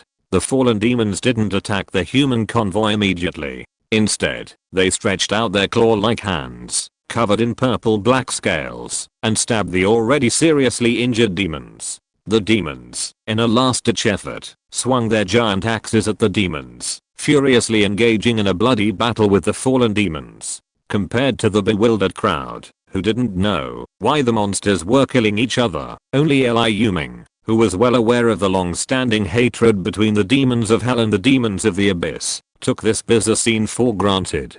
The entire street around the dilapidated hotel had a power outage. I typed this chapter on my phone. I hadn't uploaded it last night and my phone was out of power. It's a bit late to call now. Chapter 160 Abyss Snake Demon, Demon Mercenary. The center of the battlefield, between the monster army and the human transfer convoy, had become a single-handed battleground between two colossal beasts. The clash between the Sphinx and the Hellfallen demons continued to ravage human survivors, even demons, devils, and evil spirits. Debris flew across the battlefield, the road collapsed, and large trees along the road were instantly ignited by the infernal fire. Loud noises echoed across the battlefield as dark crimson axes and purple scaled claws ripped through the air at high speeds. The Sphinx, its demonic tattoo force field shattered, was clearly inferior to the Hellfallen demons in defense. Repeatedly ripped apart by the Hellfallen demons' infernal claws, its already severely wounded form further crumbling. All the powerful humans gathered their strength, their demon hunting devices clutched in their hands, ready to charge in at the last moment of this one-sided battle, and seize the ultimate sacrifice. At that moment, several demons, their dark blue tattoos gleaming, shielded against the eggshell-like energy field, charged into the battleground between the two A-rank monsters. Leading the charge were the B-rank horned demons and C-rank winged demons, common mainstays of the demonic army. Following closely behind was a demon with a lower body the thickness of a bucket, covered in dense, fine black scales, and an upper body similar in size to a regular demon. Name: two-armed abyssal serpent demon level, first class C abilities, decapitation swordplay, summon demons, fierce/talents, toxic acid, explosive/natural scale resistance specialties, offensive combat, combat reflexes, multiple charged attacks. Description: as one of the oldest demonic races in the abyss, the abyssal serpent demons have become synonymous with pure melee combat among demonic warriors. Standing over 8 feet, 2.5 meters, tall and weighing hundreds or even thousands of pounds, they possess unparalleled strength and stamina. Snake demons typically wield two-handed abyssal heavy swords, and are proficient in swordsmanship. They revel in decapitating their enemies, a passion so inherited through countless ages that it has even evolved into one of their racial abilities, decapitation. Besides the snake demons, a massive red berserker, whose power level even Liu Ming couldn't fathom, and a C-rank, peak level incinerator, swathed in crimson flames, also attacked the fallen demon. Easily dispatching the first winged demon, the fallen demon reluctantly gave up on the Sphinx horned demon, flapping its flesh wings and soaring into the air as the remaining demons closed in, escaping the maelstrom of battle and avoiding a crushing defeat. Even as an A-rank demon, it couldn't gain an advantage against so many demons, at least peak level C rank. Add to that the remaining Sphinx horned demons and the humans watching closely, and its demise was a real possibility. In countless bloody battles, despite having no advantage in numbers, the devils were able to win 9 out of 10 battles. This was due to their far superior minds. Unlike the demons who believed in muscular strength, they considered themselves an intelligent race that valued brains. After abandoning their attack on the Sphinx, the fallen devil immediately turned its attention to the human convoy. Bang, bang. After enduring a hail of bullets, a bus packed with dozens of people was flipped over by the fallen devil's sharp claws. A passing fallen devil tore through the bus's roof with its razor-sharp claws. Several survivors, plucked from the gaping holes in the roof by the devil's hook-like claws, were torn in two with faces of despair.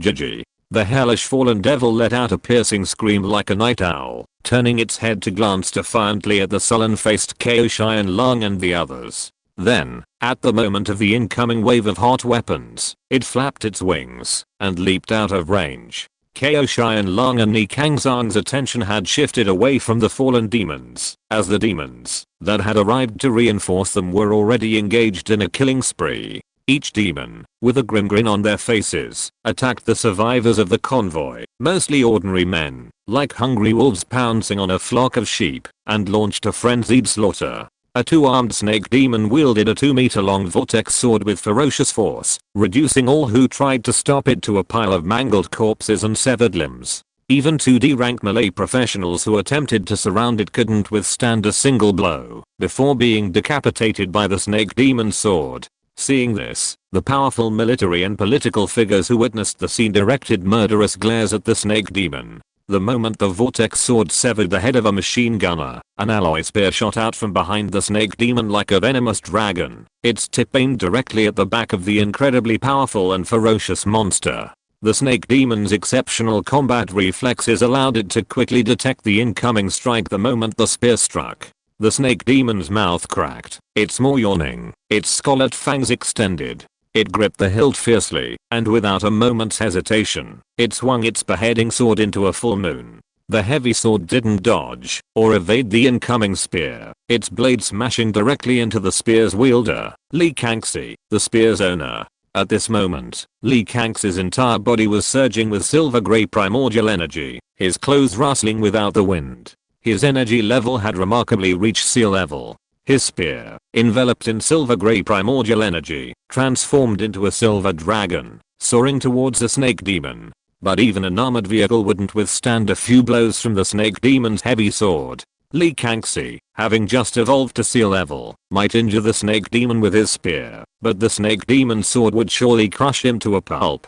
Just as the sword was about to strike the spear, a gunshot rang out. The shot, sparking a dazzling spark, deflected the great sword, allowing Li Kangxi to avoid the fatal blow. The spear in his hand pierced the snake demon's demonic tattoo, piercing through its back muscles and penetrating its heart, severely wounding it. Hundreds of meters away, Chu Yesheng, on the 6th floor of an apartment building, grabbed a strangely shaped sniper rifle and quickly left his position, searching for his next sniper spot before the monster arrived.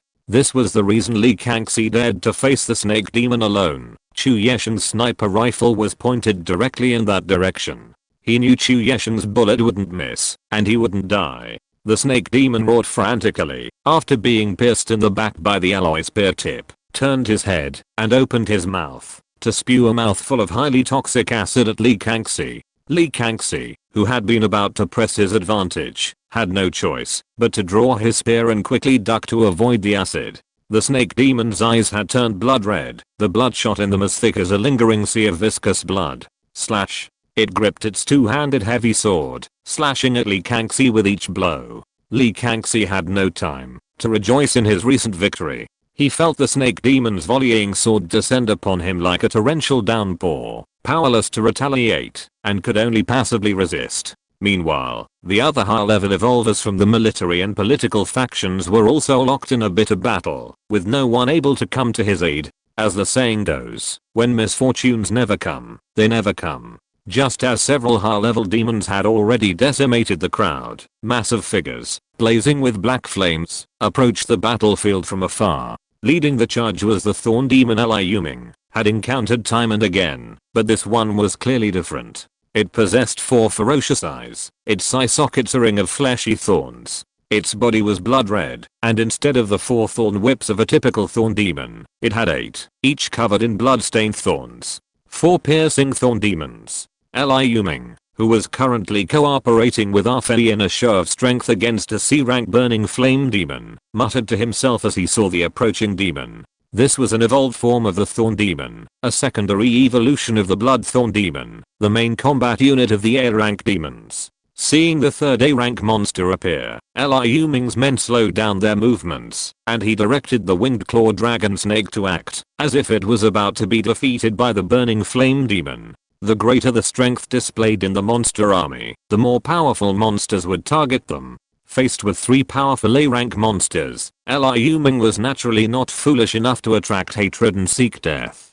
He decided to let the rest of the army go ahead to distract the attention, while he quietly made his fortune, and waited for Sumi and Zhizeli Rang to arrive for reinforcement. Chapter 161, Dusk Devouring Fire, Thieves and Robbers. On the armor of this group of demons, each incredibly powerful, at least reaching C rank, as they rushed to the battlefield, Liu Ming spotted a familiar symbol. It was the image of a half-broken dark purple spear piercing a grey skull. Death Spear Demon Mercenary Group, Liu Ming said, his gaze narrowing slightly. The Purgatory Demon Mercenaries are a terrifying and formidable group of monsters that roam countless worlds across the vast universe. They form mercenary groups and fight for their employers, or financiers. For money, They fight for demons or even devils. Of course, this money doesn't refer to gold or silver. It's priceless treasures beyond human reach. Some of these powerful and reputable mercenary groups have brought untold suffering to humanity. This group, numbering only 7 or 8, posed a greater threat to Liu Ming than the more numerous first-level demons. Because the Death Spears were a notorious and well-known demon mercenary group. 10 years later, the Death Spears demon army was synonymous with evil and brutality in the Wuling region. They prospered immensely during the human apocalypse, their numbers steadily expanding. Death Spears could be described as a demon mercenary group built on the bones of countless humans. The four-eyed thorn devil, immensely larger than even the Sphinx, led the way to the edge of the battlefield. However, it paused near the battlefield, seemingly waiting for something. 6 or 7 other demons followed suit. Finally, a demon resembling a stern, with a dulled man in hand, wielding a purple-red staff, approached and stopped before the strongest individual, the A-rank four-eyed thorn devil. All demons turned their gazes on it. Cunning demon. Seeing this ancient, seemingly weakest demon, Liu Ming, who had been observing the situation in that direction, suddenly paled and nearly cried out in shock. Demons and devils have always valued strength. While demons tend to prioritize intelligence over strength, they still lag behind the demonic mercenaries, which are almost always led by highly intelligent demonic races. Demonic mercenaries are often led by cunning demons like bewitching demons, seducing demons, and terror demons, full of malicious intent. Occasionally, demonic mercenaries emerge, led by even more intelligent, cunning, and shrewd demons like cunning demons, trickster demons, and bewitching demons. The demonic mercenaries before them were led, not by a powerful A-rank demon, but by a cunning demon. This made Liu Ming's view that this demonic mercenary group was even more formidable than the A-rank four-eyed thorn demon as its leader. This meant that these demons would employ tactics, strategies, and even seemingly unthinkable tactics. As Liu Ming had anticipated, the demonic mercenaries, upon arriving at the battlefield, didn't charge immediately. Instead, led by the wiry, less formidable-looking cunning demon, they paused at the edge of the battlefield, searching for the best opportunity to intrude. Liu Ming knew full well that the cunning demon's appearance was merely a disguise. These intelligent demons were far more wicked than the other mainstays, each one brimming with malice and utterly brutal. We can't wait any longer, or we'll be completely crushed by these demons. Seeing the demons act as if they were waiting to enter the fray, Liu Ming knew he had to act quickly to eliminate a few of these threats. Otherwise, once the demons finally joined the fray, the situation would be dire. Crack, crack, crack. By then, Li Kangxi had been completely exhausted by the two-armed snake demon's dozens of strikes. The snake demon seized the opportunity, releasing its great sword and immediately executing a grapple technique, its two massive arms tightly constricting him. Li Kangxi's spear fell from his grasp, his bones cracking and creaking, yet he still used his Yuan Qi to persevere. If it weren't for the Yuan Qi force field that resisted the snake demon's terrifying force, he would have shattered all 206 bones in the next breath, followed by death from severe internal bleeding. Bang! Ko Xianlong, seeing his men in dire straits, quickly abandoned his attack on the Sphinx, which was already near death. He launched a powerful punch at the snake demon's back. Fearing that his magic spells would have too wide a range and accidentally injure Li Kangxi, he resorted to the ancient martial art of Xingaiquan. This move depended on who performed it. If it had been Liu Ming, he might only have staggered the snake demon, but Ko Xianlong's attack directly shattered its back. Hissing, roaring, but it missed its target, instead being struck head-on by a chaotic magic ball swelling with a multicolored halo. With a resounding thud, its skull fractured, and it finally lost its grip on the volleying sword, collapsing helplessly to the ground. Hehe, my turn. Seeing Ko Xianlong's powerful attack immediately attract the attention and hatred of countless monsters, Liu Ming let out a strange laugh, and commanded his winged, clawed dragon snake to attack the burning flame demon, who had always believed he had the upper hand. Dusk devouring fire.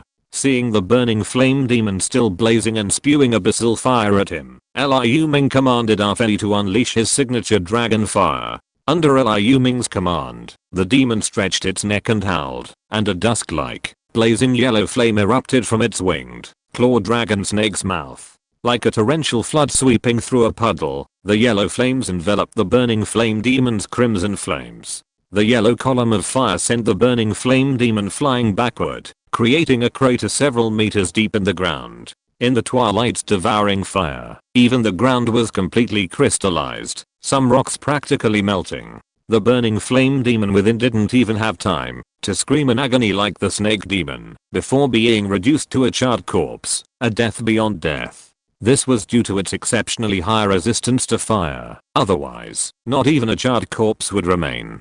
Seeing the creature reduced to a charred corpse, Liu Ming frowned, his value greatly reduced. Avoiding the risk of exposing the magical camera's storage of the corpse in public, he took out his advanced demon hunting device and took it. AWW. Arfen's voice suddenly rang out, clearly revealing a hint of pleasure. Liu Ming asked curiously, "What's wrong? Killing a top tier C rank demon makes you so happy." "Very nourishing, truly very nourishing," Arfen replied briefly, opening his bloody mouth and sucking in the dusky flames that filled the sky, just as he had absorbed the evil fire before. Liu Ming could clearly sense that, after swallowing the flames, Arfen's aura, as powerful as the abyss, had intensified even slightly. This creature's dragon fire, like his own unholy fire, also possessed a devouring and transforming effect, and its devouring power was clearly far more potent. Liu Ming was at a loss for words. He could only say that it was worthy of being a dragon pet, an ancient species evolved from the classic of mountains and seas. Even its dragon fire was even more terrifying than Sumi and Zhenirang's. Hundreds of meters away, Song Qianqiu's team, crouching beside the sword lion to rescue it, also witnessed the lightning fast scene. They were all stunned, their faces etched with shock. They couldn't believe that the burning flame demon, even more formidable than the one that had cornered Li Kangxi, could be instantly slain by that man. They stared at Song Qianqiu with suspicion, as if wondering if he was truly a despicable thief who had stolen the secret realm's treasures from them, rather than a formidable thief who had directly snatched the secret treasures from the hands of a group of top military and political leaders. This guy's strength in killing that terrifying high-level demon in seconds is obviously much stronger than Boss KO who just reached level B. We are not blind. Chapter 160 To the Devil Enters, the Peak Battle. Before they could get Song Qianqiu's response, Liu Ming had already moved on. It wasn't that Song Qianqiu didn't want to answer, but even he was bewildered, his expression dazed, as if he couldn't believe what he was seeing.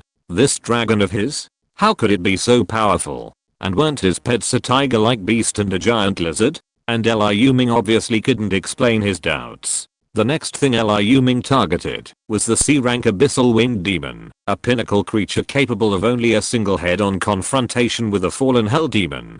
With its scathing flesh wings spread, it soared back and forth through the convoy, striking most of the key firing points, killing no fewer than 30 or 40 machine gunners. Just as it turned its attention to the human woman, who had just attempted a sneak attack with an incredibly powerful weapon, Liu Ming and the winged claw dragon snake arrived like a death knell.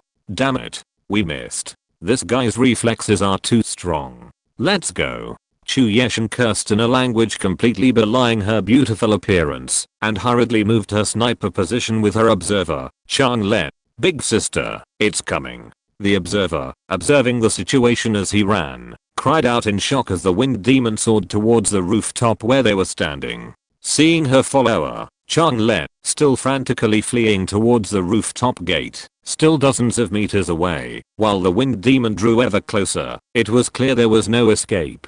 Chu Yeshan shouted, still running, Chang Len, get cremated. Stop running. Prepare to fight. If you run again, you'll die. Bang. Shouting, the later generation Nightblade Huake raised his hand and unleashed her sniper bullets, each nearly as thick as a child's arm, blasting out. Whoosh. The winged demon spun sideways, attempting to block the fatal shots, instantly tracing a semicircle through the air.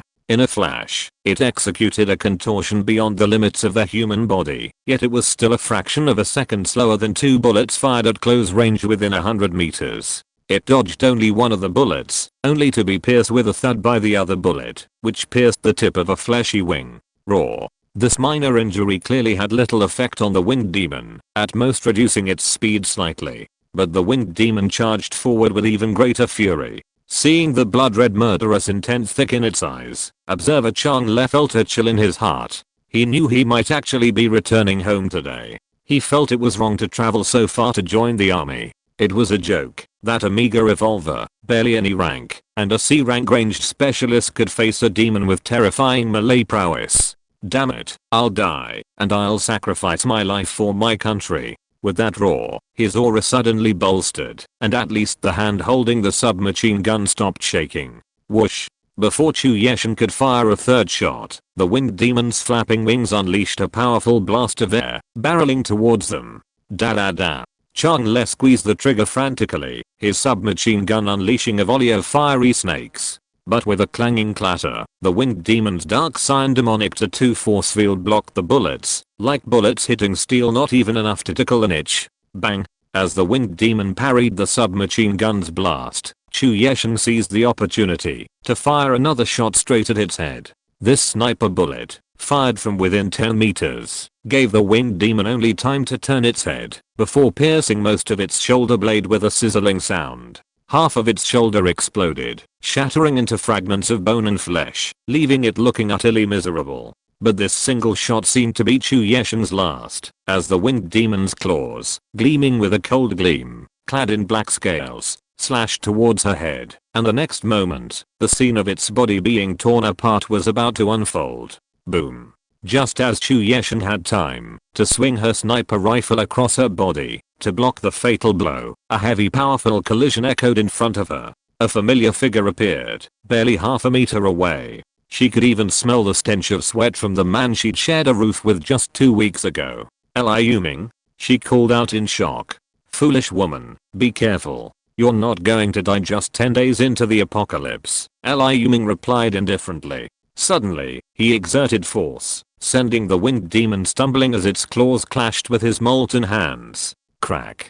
Afei, the winged claw dragon snake, suddenly appeared behind the winged demon. Its fang-filled maw sank into the injured flesh of the demon's wing, tearing it apart. Then, amidst the demon's howls of agony, a massive claw, obscuring the sky and the sun, slashed down. A second C-rank demon, dead. Liu Ming naturally didn't want to collect the relatively intact demon's body in his demon hunting device. After all, it might be another top-tier sacrifice suitable for a separate sacrifice. Hurry up. I need to clean up the battlefield and collect the spoils, he said bluntly to Chu Yeshan, who looked horrified, as if unable to believe that the terrifying demon that had cornered her had died in a matter of seconds. Would I steal yours? We're roommates, after all. Why are you talking to me so harshly? Chu Yeshan, only to recover from her shock at Liu Ming's words, said with a hint of grievance. Hurry up, or I'll throw you off the roof. You're an evolved anyway, you won't die, at most you'll be crippled. Liu Ming, annoyed by her hesitation, reached out and walked over. You sloppy, bearded, straight man. Chu Yeshan was furious. He cursed and left without even saying goodbye to his men. Seeing that everyone in his way had moved away, Liu Ming immediately took out his magic camera and collected the winged demon's corpse. Now was not the time to reveal this treasure to the public. While he was powerful enough, he was now the leader of the vault, commanding a vast army. He was no longer a lone ranger, fearless in his shoes. With this bond, he was no longer able to withstand the pressure from the military and government with just his current strength. This spatial item, which would still be priceless 10 years later, was not the time to show it off. Here they come. Liu Ming beamed with joy as he sensed 2 familiar figures approaching the edge of the battlefield. He quickly descended the rooftop, where the walls and floor had cracked from a recent battle, and descended to the lower floor. Su Mi and Ji Zhenrong, one large and one small, soon appeared in his sight. Excellent, let's have a go. Liu Ming said, patting the heads of his 2 beloved pets. With 2 dragon pets whose true combat power rivaled that of ordinary C-rank monsters, Liu Ming looked at the monsters with even greater impunity, as if they were high-level sacrifices within easy reach. As the massive body of the Sphinx fell to the ground, the higher-level demons, led by A-rank Hellfallen demons, finally joined the fray. The battle intensified, reaching a fever pitch. Military and political leaders alone struggled to hold back the surging numbers of high-level monsters, and the death toll among the survivors skyrocketed. Powerful individuals, renowned in later generations, finally abandoned their attempts to conceal their abilities and conserve their strength, charging forward with all manner of weapons. Three figures caught Liu Ming's attention the moment they emerged. Two of them were the brothers Feng Tang and Feng Ji, whom Liu Ming had met briefly before. They had now become D-rank apex evolvers. Working together with unparalleled coordination, they were evenly matched with a C-ranked headed hellhound. Another figure even made Liu Ming exclaim in delight the moment he emerged. King Zhu Mu Yanchen. At this point, Mu Yanchen hadn't donned the beige cape of the girl's redemption, a garment that became inseparable from his later existence. Instead, he wore a simple white t-shirt. Even with this ordinary attire, his aura of unmistakable beauty was unmistakable. Standing 7 feet tall, with sword-like brows and stellar eyes, he resembled nothing so much as Panan. However, what astonished Liu Ming wasn't his appearance or aura, things he'd never considered, but Mu Yanchen's true strength. Legends circulated in later generations that he rose to prominence thanks to the girl's tears of redemption, rising unstoppably from a common evolutionary class to the top 10 of the 54 Supremes. But if that were truly the truth, how could this handsome man, whose fervent female admirers could form a reinforcement brigade, radiate sea-level energy fluctuations, and whose aura was faintly stronger than his own, clearly having reached sea level before him, be explained? He burst out of an ordinary bus, wielding a heavy weapon like an iron mace, and engaged a formidable C-rank chain demon. He was clearly handling the chain demon with ease, even gaining the upper hand. As expected, the experts are among the common people. After a momentary chuckle, Liu Ming, inspired by these brave and courageous individuals, continued his attack on his next target with his 3 pets. With these brave individuals, who stood up for their country and their people, drawing the attention of the B-rank and 2A-rank monsters, he no longer had to be timid, fearing he'd be surrounded if he killed too many. He couldn't let any of these lovely high-ranking sacrifices go unnoticed today. Is my strength to blame? Am I also at fault for being strong? Can't I even earn more sacrifices if I want to? The thought of this filled Liu Ming with rage. I wish the sky would never again blind my eyes from seeking sacrifices, and I wish the earth would never again bury my desire to make a fortune through hard work. With a thud, a D-rank peak-horned demon fell to the ground, its corpse swiftly collected by Liu Ming into his demon hunting device. Come on, let loose and take advantage of the chaos to engage in a fierce battle. No, make a killing. If you're listening to this novel on a channel other than Fanfic World, it means they downloaded and uploaded it without effort. We cordially invite you to visit our channel, Mundo Fanfic Novelos. There you'll find the original version of this story and you can explore many other novels of various genres. We're waiting for you to immerse yourself in a world of incredible novels. Chapter 163 Hellcat, Combat Evolution. If the apocalyptic catastrophe transforms the seemingly peaceful human world into a scorched earth purgatory, then the East Ring Road at this moment is a purgatory of magma lakes, mountains of swords, and seas of fire. Already packed with thousands of vehicles, the East Ring Road became even more crowded as convoys arrived from various safe havens. With the first wave of monster attacks temporarily halted after the heavy casualties, the convoys of ordinary survivors retreated. The military and police armored convoys at the forefront finally formed 3 lines of defense, firmly blocking the incoming monster horde. The first line of defense consisted of a few remaining tanks and 2, 6, or 7 dump trucks parked across the road. These vehicles provided cover, while light and heavy firepower was deployed along the street, forming circular fortifications. Their firepower temporarily halted the monster charge. However, this firepower could only stop B and F rank monsters. The second line of defense consisted of dozens of armored vehicles, carrying military and police personnel, as well as numerous evolved class players, who weaved in and out of the monsters that had breached the first line of defense. The task force was to clear out the monsters charging toward the rear of the convoy and those besieging the circular fortifications. The third line of defense consisted of a steel convoy of massive trucks and dump trucks, equipped with a network of rocket launchers, heavy machine guns, and other firepower. providing long-range firepower against the incoming monster hordes. The soldiers defending these 3 lines were under relatively little pressure. The most gruesome situation was the soldiers outside, already engaged in hand-to-hand combat with the monsters. The fighting outside the lines was utterly tragic, with monsters and humans falling one after another, their cries of pain and cries for help echoing incessantly. Yet, no one had the ability or the inclination to rescue the wounded. Some ferocious hungry demons even devoured their enemies on the spot, frightening those who attempted to break out of the lines to reinforce them. The air thickened with the smell of blood and the atmosphere of devastation, while the morale of the survivors in the convoys plummeted. Lots of sacrifices aren't always a good thing. Outside the defensive line, in the fiercest fighting, Liu Ming's grip on his sword softened slightly as he felt a D-rank swift mutant that had attacked with the main force. The ferocity of this battle would rank among the most brutal he'd ever experienced in his later life. The dozens of demon hunting devices he carried were now more than half full. He and his 3 dragon pets had killed no fewer than 5 C-rank monsters, and C-rank monsters, rarely seen normally, were now commonplace.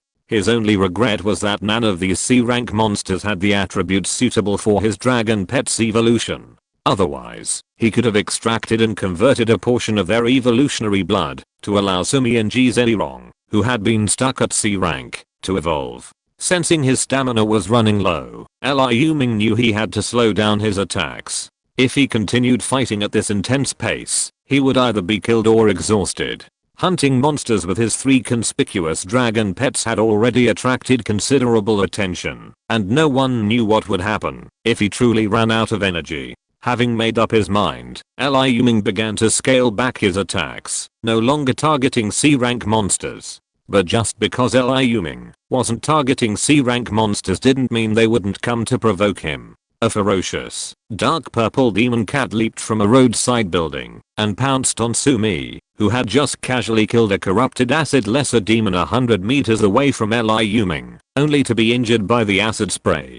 Hellcat. It was a C-rank hell predator. Fearing Sumi might be caught off guard and injured, Liu Ming unleashed his evil dragon spell power, unleashing his full energy towards the mid-air demon cat. Boom.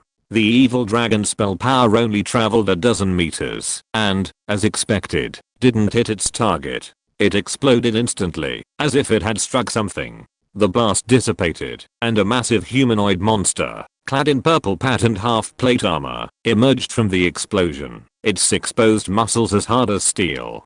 Despite the violent explosion of the evil dragon's cursed energy, which blew away the flesh on its face, the monster seemed unfazed, staring at Liu Ming with a murderous gaze. The scene Liu Ming hadn't wanted to see finally unfolded. A B-rank monster had finally set its sights on him. A terrifying demon, a fierce, bloodthirsty demon among the demons of hell, was renowned for spreading terror and reveling in bloodshed. Not only were their muscles as developed as those of the abyss demons, but their brains far surpassed those of demons, a perfect fusion of brawn and brains. Meanwhile, Zilirong was also tightly entangled by a C-rank hell lizard, and only the winged claw dragon snake could escape.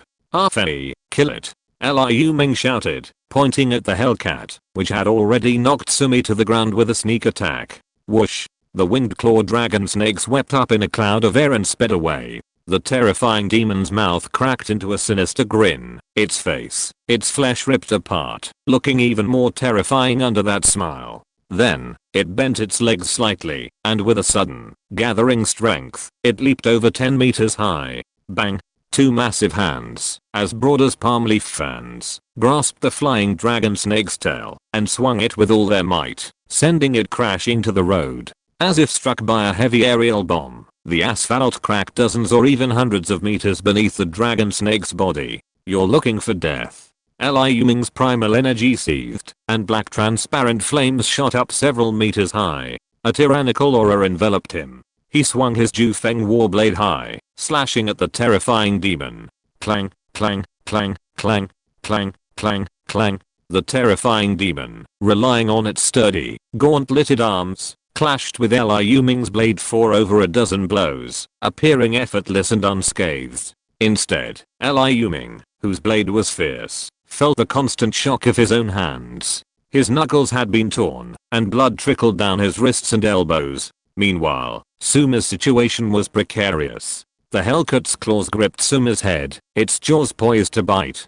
Seeing this, Liu Ming's eyes blazed with anger, wishing he could fly over and block the blow for Sumi. With a whoosh, Liu Ming's fiery red wings spread wide, ready to fly, but just as he took off, he suffered the same fate as Fei. He was grabbed and thrown to the ground. Hiss. Liu Ming gasped in pain as he rose from the human-shaped pit. If he hadn't activated his flame dragon shield in time, he would have broken every bone in the fall. Fuck. Seeing Sumi already possessed by the demon cat, biting her fiercely on the scales of her head, Liu Ming flew into a rage. He led the winged claw dragon snake, which had also just risen from the ground, and charged at the terror demon. This creature stood in their way like a wall. Without defeating or entangling it, it would be difficult to reach Sumi's aid. Roar. Woo-oh. Sumi's purple scales were shattered by the demon cat's fangs, her skull nearly pierced by its sharp teeth. Blood splattered all over the ground, and she struggled frantically to break free from the demon cat's grasp. Roar. Sumi desperately turned her head, unleashing a breath of purple dragon's breath at the demon cat. Violent purple flames surged wildly towards the enemy. The demon cat's entire body shone with a dark purple flame, a flame strikingly similar to Sumi's dragon's breath, blocking the incoming dark flame dragon's breath, the flames of hell. The two flames collided like two torrents, and Sumi's dark flame seemed slightly weaker than the demon cat's, which had already reached the late sea level. After a moment of confrontation, they grew increasingly weaker. Just as the demon cat's hellfire was about to burst through Sumi's blazing flames and blast Sumi's head, its skull already pierced and bloodied. Boom. The purple dark flames from Sumi's mouth suddenly surged in power, instantly overpowering the purple flames of hell, enveloping the demon cat, and scorching its body. Meow. The magic cat felt pain and quickly let go of Sumi's head and jumped back. After Sumi finally broke free from the restraints and stood up, he did not stop spitting out purple flames. Not only did it spit out flames from its mouth, but its torso, limbs, and scales were all covered with purple flames, as if it were a fire elf wrapped in flames. The purple scales all over its body seemed to be condensed and made stronger in the flames, and it looked even more indestructible against the backdrop of the flames. Its aura was not weaker than that of a sea-level magic cat. Even the bloody wound on its head had scabbed over. Although it had not recovered, it no longer bled. Liu Ming was overjoyed to see this unexpected turn of events. Evolved.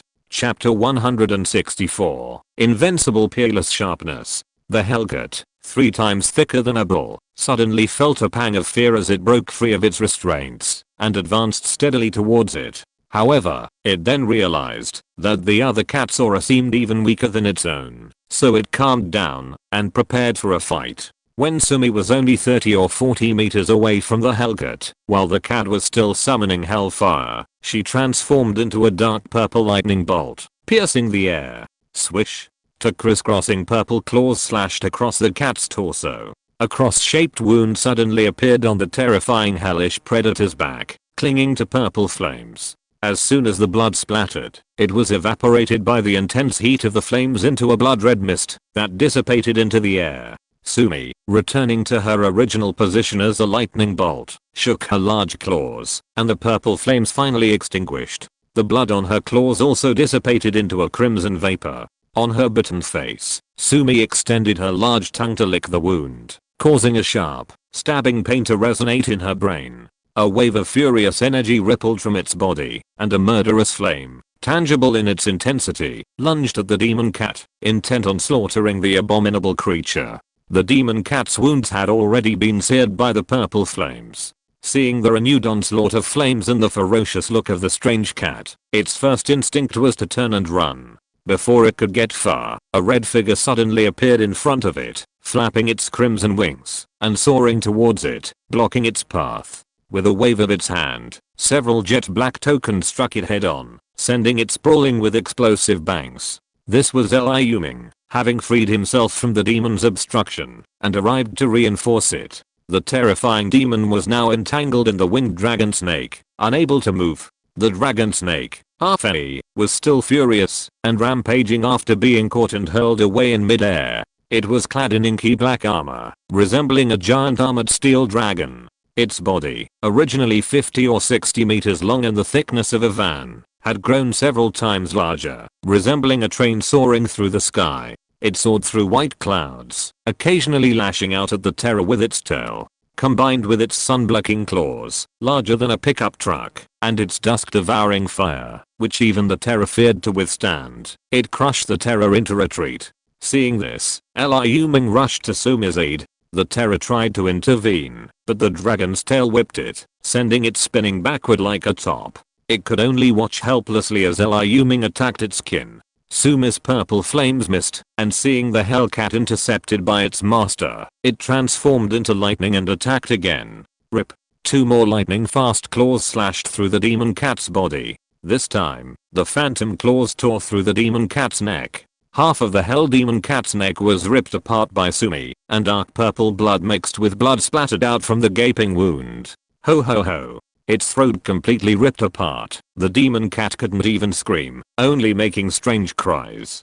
Despite this severe injury, the demon cat fought back fiercely, clawing at Sumi with both claws. Swish. Sumi dodged in time, but was still grazed by one claw, tearing a large piece of flesh apart by the sharp claws like iron hooks. Seeing Sumi injured again, Liu Ming was furious. Go to hell. After all, this was a late sea level hell monster, and Liu Ming attacked without hesitation to prevent any rebellion. The blade, wrapped in a strange black transparent flame, sliced through the air, creating ripples. Liu Ming instantly exerted force, his wings flapping behind him as he flew over 10 meters. Then, a black streak flashed across the blade. With a swish, the sword's blade sliced through the demonic cat's torso, instantly creating a gaping wound half a meter long. Intestines, organs, and blood splattered onto the ground as the blade stirred.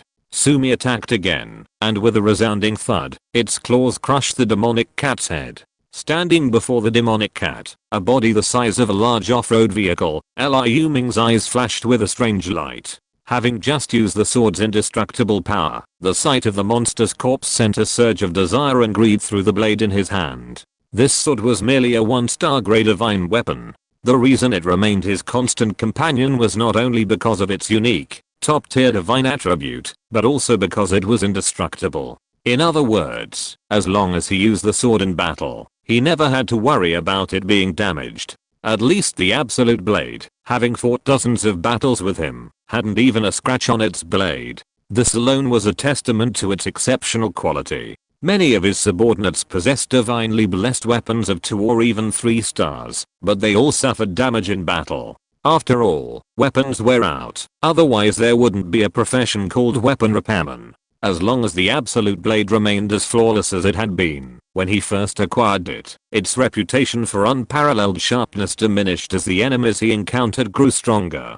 Only its indestructibility could barely keep up with his combat intensity. As for its health drain and rapid bleeding effects, against C or even A tier monsters, they might not even be as effective as their self-healing speed, rendering them completely useless. The absolute blade's growth through carnage made its evolution imminent. He couldn't let this rare weapon die, just because he couldn't bear to sacrifice some high-level sacrifices.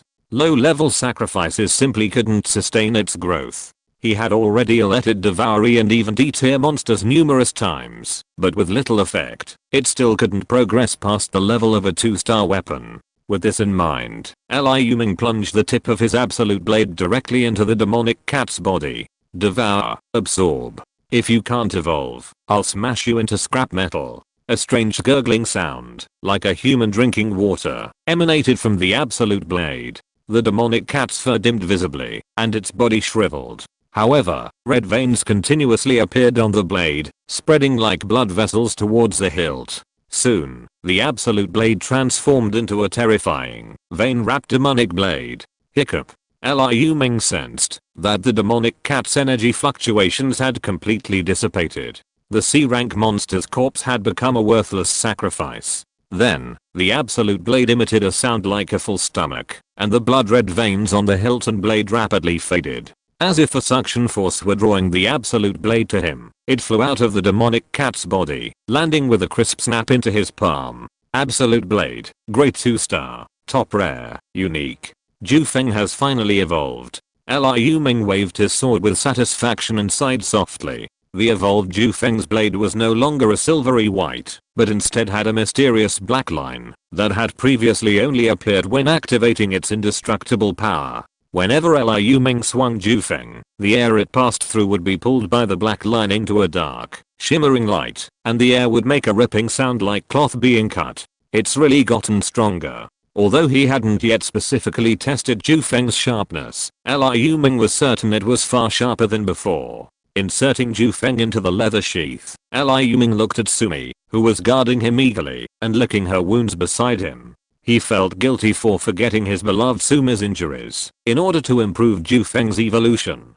Gently stroking Sumi's head, which had been bitten and looked a little hideous, Liu Ming felt deeply distressed. He quickly summoned the nature spirit and ordered, "Kemenwen, heal Sumi quickly. Don't leave any scars."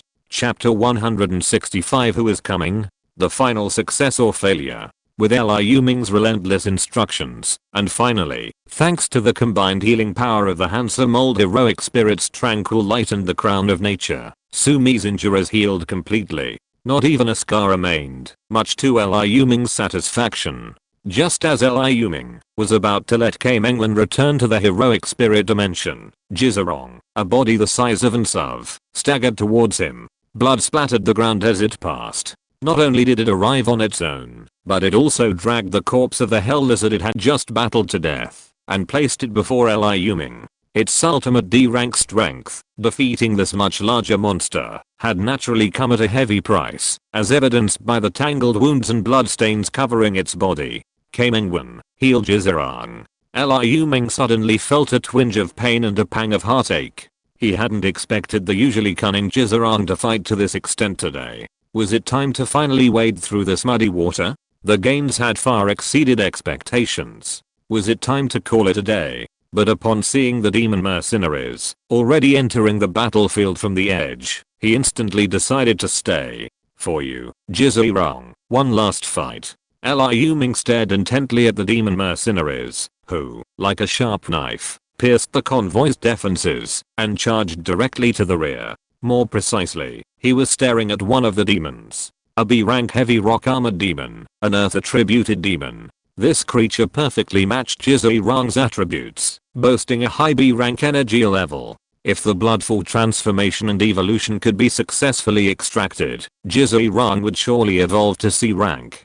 It was precisely because of this sight that Liu Ming immediately decided to stay and fight one more battle. However, before dealing with the massive rock-armored demon, resembling a stone giant and clad in thick rock armor, there was another creature waiting to be dealt with. Kill. Looking at the terrifying demon, already weakened by Arfen's attack, Liu Ming roared, leading Sumi, whose strength had greatly increased, and Jizarong, whose injuries had fully recovered, to attack together. Seeing that one of their strongest demon warriors, the Terror, was about to be surrounded, the leading A-rank hell demon rushed to reinforce him. Seeing their opponent trying to flee, Ko Xian Long and Ni Kangzang refused to allow the creature they had been battling for so long to escape. They immediately attacked, engaging the demon leader in a fierce battle. Meanwhile, Liu Ming and his 3 dragon pets had already launched a siege against the Terror. The Terror, already inferior to the winged claw dragon snake in true strength, was suffering increasing wounds and seemed on the verge of being severely injured and unable to withstand the onslaught.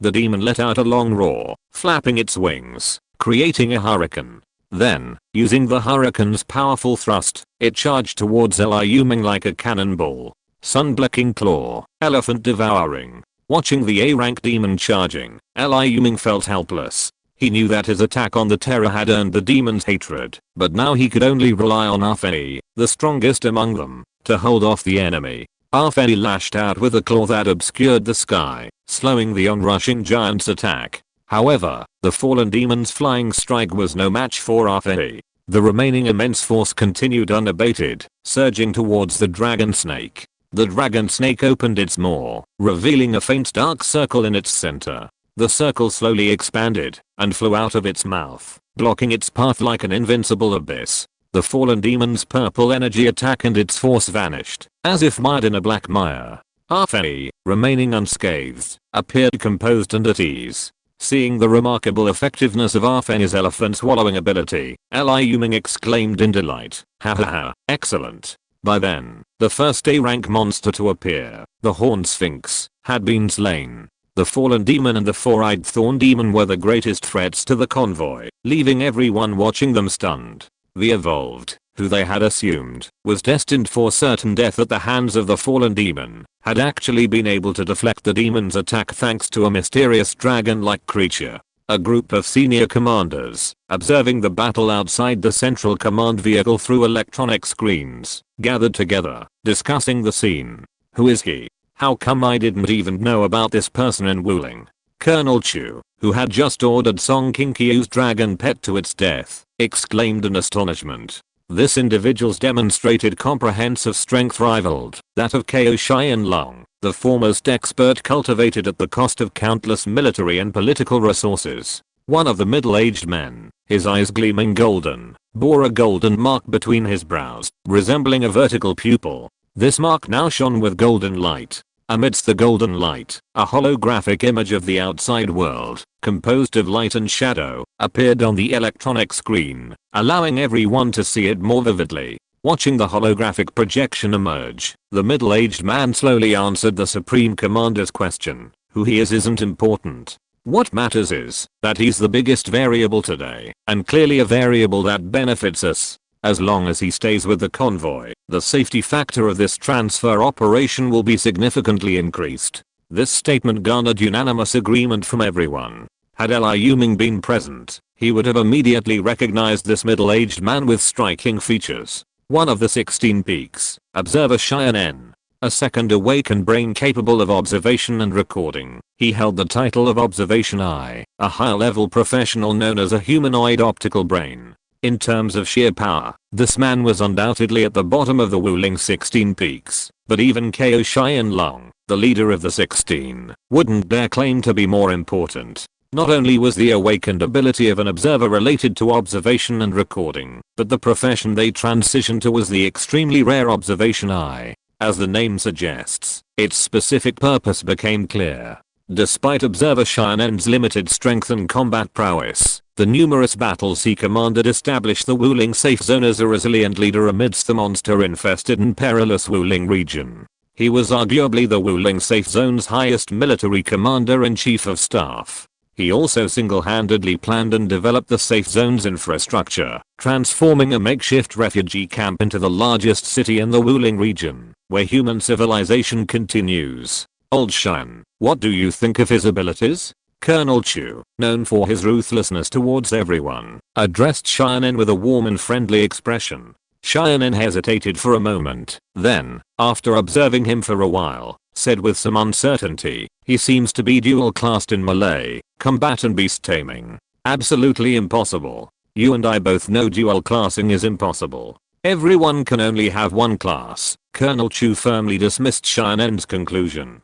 Then there's only the second possibility. He's a beast tamer who has awakened twice or even 3 times on the warrior side. Xianen then offered his second guess. While not entirely correct, this prediction revealed Liu Ming's true situation. Strengthened by his dragon vein evolution and the heart of lava, his physical fitness was indeed comparable to that of a thrice awakened warrior, and he was indeed a beast tamer. As they spoke, Ko Xianlong and Ni Kangsang had already arrived, chasing the fallen demon. Upon seeing Liu Ming, they were stunned and exclaimed in unison, "It's you." But facing a formidable enemy, they couldn't afford to be complacent. They had to put aside their prejudices against Liu Ming and focus on dealing with the fallen demon, who had already been wounded several times. Seeing the two engaged in combat with the fallen demon, Liu Ming immediately surrounded the terrifying demon with his 3 pets. The terrifying demon, already battered by the winged claw dragon snake, saw its leader being held captive and knew it was doomed. Yet, it didn't flinch, fighting back fiercely and struggling desperately. Soon, the massive, wounded B-rank demon collapsed to the ground, captured by Liu Ming's demon hunting device. Then, at the moment the fallen demons charged in fury, the man and his 3 pets left the battle zone, leaving the fallen demons behind with Ko and Yi, and pursued the demon mercenaries who had already approached the third line of defense. Boom. Da da da. The third line of defense unleashed a barrage of rockets and heavy machine guns at the ferocious and terrifying demons, but this only temporarily slowed them, not halting their advance. Pitiful screams echoed as 8 powerful and brutal demons breached the third line of defense and unleashed a reckless slaughter. Soldiers were torn to pieces, and heavy machine guns and rocket launchers were smashed into scrap metal. Kao Xian Long and Ni Kang San can't escape. Success or failure depends on this one strike. Attack. With Colonel Chu's command, the military and political forces finally mobilized their last hidden forces. The 16th rank Flame Envoy Huo Bin, the shadow-slaying assassin Lin Gujiu, the Abyss Knight Zhu Changno, the key-bearing martial saint Wen Xiaoping, the 54 supremes of fire, thunder, ice, wind, thousand, and rock, and the 73 great walls of champion, army-breaking, blood-swallowing, magnet, and axe all appeared. Dozens of powerful warriors from later generations rushed in, halting the demonic onslaught. The third line of defense, which had suffered relatively few casualties, quickly reorganized. However, the hordes of monsters that followed the 8 great demons instantly shattered the third line of defense, sending the monsters surging like a tide towards the rear convoy. Although the terrifying monsters above rank C were held back by the combined might of dozens of experts, the countless monsters were simply too numerous for a single force to contain. The survivors behind the 3 lines of defense were instantly plunged into a purgatory of agony, with deaths falling to the monsters' claws every second. It's not uncommon for vehicles carrying people to be swept by flames, leaving entire crew reduced to charred corpses. In the apocalypse, human life is worthless. This update makes up for the one I missed while on a business trip 2 days ago. Chapter 166, The Flame Messenger. The devil is 1 foot higher. At this moment, the 8 evil demons, like 8 evil gods, remained fiercely ferocious despite the siege of dozens of powerful evolutionists. Those caught in their direct attacks were either killed or wounded, leaving no one unharmed. As claws and steel swords clashed, countless flames, frost, thunder, and storms raged. This was a battlefield between warriors and demon kings, a graveyard for the weak. Among the evil demons at the center of the battlefield, a single heavy rock-armored demon held off the Flame Envoy, 3 or 4 later generation Ju title holders, Gansheng, and several evolutionists of comparable strength. These evolutionists were no less powerful than any Ju title holder or Gansheng, yet Liu Ming was completely unfamiliar with any of them, and his memory of these figures contained no trace of them in the list of Wu Ling's powerful warriors. It seemed that, according to the original historical trajectory, they had either perished at the hands of the fatal heavy rock-armored demon, or perished in the cruel apocalypse, before they could achieve fame. The armored demon's massive body, as tall as a 2 or 3 story building, stood 7 or 8 meters tall. Every swing of its steel-like arms and exceptionally sharp claws sent evolvers flying and injuring them. For a moment, aside from the C-rank Flame Master and the equally tough and sturdy Yanju, no one dared to engage it in close combat, instead hovering around it and engaging in harassing attacks. Flame Master Huo Bin was a legendary figure in Wuling. In peacetime, he had been a simple technician, fresh out of the military academy. During the catastrophe, he transformed himself into one of the strongest evolved professionals in the military and political circles. He was also a truly unique individual among the 16 peaks.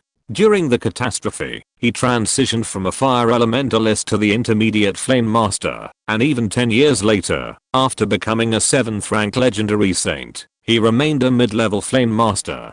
He was also the only legendary saint among the 16 peaks who wasn't a high-ranking one. This meant that the Flame Master relied entirely on his cultivation of Yuan Qi and his understanding and mastery of the profound meaning of fire to achieve the status of a 7th rank sage. In other words, his Yuan Qi cultivation talent was truly astonishing. Huo Bin clenched his hands, drawing countless streams of crimson flames from the void. Then, several red meteor-like fireballs, each with a long tail of flame, shot towards the armored demon. The armored demon, whose defenses were so strong that it practically ignored all attacks, dodged the incoming meteors like a snake or scorpion. The armored demon's massive body now displayed a speed belying its size. In a few quick maneuvers, it dodged 3 meteors, only to collide head-on with the final one. Boom. The meteors exploded upon impact, enveloping the armored demon's massive form in a sea of crimson flames. In the crimson flames, the armored demon's proudly steel-hardened rock armor was etched with pits. As it blocked the incoming meteors with its hands, its eyes glared at the Flame Master in the distance, murderous intent raging. Roar. With a roar, the armored demon burst forth from the blazing flames, charging directly at the Flame Envoy. Seeing this, the Flame Envoy retreated hastily, knowing full well what would happen if caught by this terrifying monster. However, Huoben's speed was far inferior to the armored demon's, and in a matter of seconds, the ferocious beast-like creature was closing in. Those in front of him threw themselves forward, attempting to hold the monster back. After all, everyone knew that Huoben was the only one who could inflict damage on the monster. The others, no matter how many, could only offer a light harassment. If Huoben were killed, their hopes of defeating the armored demon would be almost zero, and everyone's chances of survival would be extinguished. They didn't believe they could escape the monster's pursuit if they were ultimately defeated. Those who bravely stood before the heavy rock armored demon, giving the Flame Envoy a chance to retreat, were all reduced to cold corpses in the blink of an eye, torn in two by its sharp claws like chickens, or trampled into a pulp. Tear. Puff. The sounds of fighting and screams rang out incessantly. This horrific and brutal scene caused those who were trying to buy time for the Flame Master to pause, abandoning their plans to rush forward and die. It also left the Flame Master Huoben's eyes bloodshot. These were his comrades, his loyal brothers who had stood by him since the apocalypse. Now, to see them all die tragically in his presence, protecting him, was simply unacceptable. Wow. The flames that had once clung to his hands suddenly spread throughout his body, and in the blink of an eye, he was transformed into a volcanic figure. He bent his knee slightly, thrusting back with a sharp kick, unleashing a gust of air, and charging towards the armored demon. Bang, bang, bang. In an instant, he had exchanged blows with the heavy rock armored demon no fewer than 10 times, but with each collision, he felt the pain of nearly shattering bones. The armored demon's power was simply too great, and he was simply no match for it. But the raging flames he controlled also engulfed the monster, causing it to howl in pain. Boom. The armored demon suddenly exerted force, his arms gleaming with a black sheen. With a millstone-sized palm, he slammed the Flame Master back. Cough. A stream of blood gushed from the Flame Master's throat, and in midair, it was consumed by the flames surrounding him, turning it into a blood-red vapor. As the Flame Master fell unconscious, the flames protecting him gradually died. With a smirk, the armored demon stalked toward the Flame Master's already grievously wounded body. Some evolvers who tried to stop him were easily swatted and knocked down, their lives uncertain. Swish. Just as the armored demon approached the Flame Master, an evolver riding a surfboard-like flying object instantly leaped across hundreds of meters from the rear convoy, hurtling towards him through the air. The figure on the flying board ducked low, grabbed the Flame Master, and launched himself onto the board, giving chase. Roar, roar. The armored demon flew into a rage. Its prey, injured, was about to be rescued. It sprinted over 10 meters in pursuit, closing in on the flying surfboard, its massive hand nearly grasping the man by the collar. As the evolved person, flying to the rescue, stared in shock, a figure with flaming red wings on its back blocked his path. What a powerful and robust body, Rang. It suits you perfectly. The figure blocking the armored demon swallowed calmly, gazing at it with greed, as if it were a treasure. A massive creature, only a few sizes smaller than the armored demon, emerged from the ground, and nodded in agreement, gazing at it with equal eagerness. The armored demon, however, paid no heed to the two feeble creatures. It stared intently at the massive black dragon hovering overhead, its expression grave. Phew, I'm saved. That was a close call. That monster was terrifying. So fat and so fast. The evolver, who had rescued the Flame Envoy in the nick of time on a flying surfboard, finally felt relieved when she saw the armored demon being stopped by the mysterious figure. She gasped for breath, a look of fear on her face. Arriving at the command convoy, the beautiful woman angrily complained to the leaders in the command vehicle, "You saved the person. As a support class, why did you ask me to go on such a dangerous rescue mission? Just because I'm the only one who can control the flying board right now? Just be patient, just be patient." Except for Cheyenne, none of the leaders paid her any attention. They were all fixed on 3 golden holographic screens. The center screen showed Ko Cheyenne Long and Ni Kang San fighting the Hell Demon. The right screen showed the group besieging the 4-eyed Thorn Demon. Finally, the left screen showed the mysterious figure who had just blocked the heavy rock armored demon for her, indirectly saving her life. Seeing the mysterious figure appear before her, the female evolver casually dropped the still coughing flame envoy onto the cold floor of the command vehicle. Evolvers possessed a formidable vitality and remarkable resilience, so even Huo Bin could recover from this level of injury on his own. As she watched, she suddenly forgot her recent narrow escape and joined the others watching the battle unfold on the golden holographic screen. Huo Bin was a supporting character in the book club's first Embrace of Vampire D. Today was the first of 3 updates.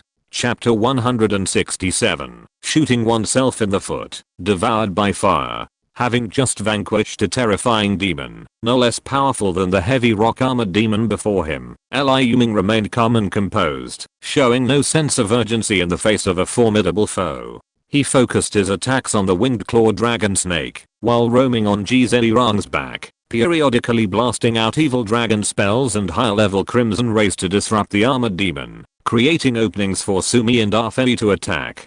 To the Flame Envoy and the other powerful military and political figures, the suffocating heavy rock-armored demon, both in strength and speed, seemed insurmountable. Under the siege of Liu Ming and his 3 pets, the demon, a clumsy giant toyed with by a smaller force, its wounds steadily piling up.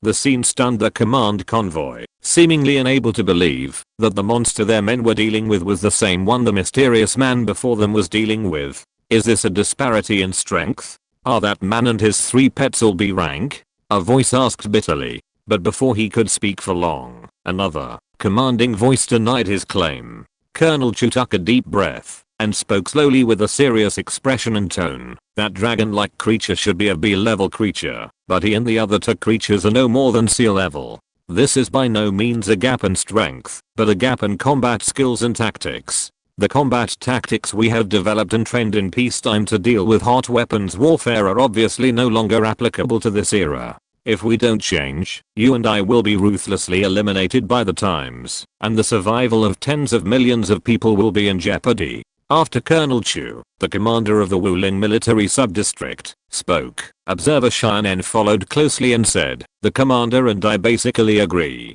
The tactical coordination between this person and his 3 pets is definitely far superior to ours. This is not just a simple gap in strength, but also the use of wisdom and skills. At this time, the heavy armored rock demon was already in danger. Its rock defense skin, which was harder than steel, became tattered and bumpy, as if it had been tortured. Its armor-like skin draped itself like a fur coat blasted by muskets and muskets. In some places, the skin was broken, exposing the muscles and blood vessels beneath the hardened skin. Most of these injuries were caused by the winged claw dragon snake's sun-shading claws and fangs, while a smaller portion came from Sumi's sharp claws, Zeddy rock spikes, and Liu Ming's sword. Liu Ming was surprised to discover that, after its evolution, the absolute edge blade was barely able to penetrate the heavy rock armor demon's membrane-like defense field. Especially with its indestructible power, it could even cut through the demon's rocky skin. The heavy rock armor demon's name stemmed from its formidable rocky skin, which offered defense comparable to that of even less powerful A-rank monsters. This meant that the absolute edge had achieved the combined effect of its blade's sharpness and indestructibility, requiring no additional effects, to barely penetrate A-rank defenses. The command convoy and all the survivors observing the battle erupted in excitement at the scene. They could almost imagine this ferocious and terrifying monster slain by the powerful human hero, trampled beneath their feet. But the cunning demon, who had always made Liu Ming nervous, also realized the dire situation. While 7 of the 8 demons could suppress these despicable insects, the heavily armored rock demon, ranked among the top 3 in strength among the demon mercenaries, was now in dire straits. Gigi. The cunning demon's sharp high-pitched cry echoed. With its scream, the 7 C rank and above demons, led by the 4 piercing thorn demons, abandoned their opponents and swarmed towards it. Once all 7 demons had converged, the demon squad once again pierced the defenses like a sharp knife. heading straight for the heavily armored rock demon, which had already penetrated deep behind enemy lines and was engaged in a fierce battle with Liu Ming. This guy had clearly brought reinforcement. He knew that the death of the heavy armored rock demon would allow the warriors who had killed it to escape and join other battles, which would be extremely detrimental to his side. Seeing the demon attack approach, Liu Ming's face turned grim. The heavy armored rock demon before him was already making its final, dying struggle. Just 2 or 3 more minutes would have slain it, and Zeri would have evolved again. But the demon mercenaries were charging at him, leaving him in a quandary, unable to advance or retreat. Hiss.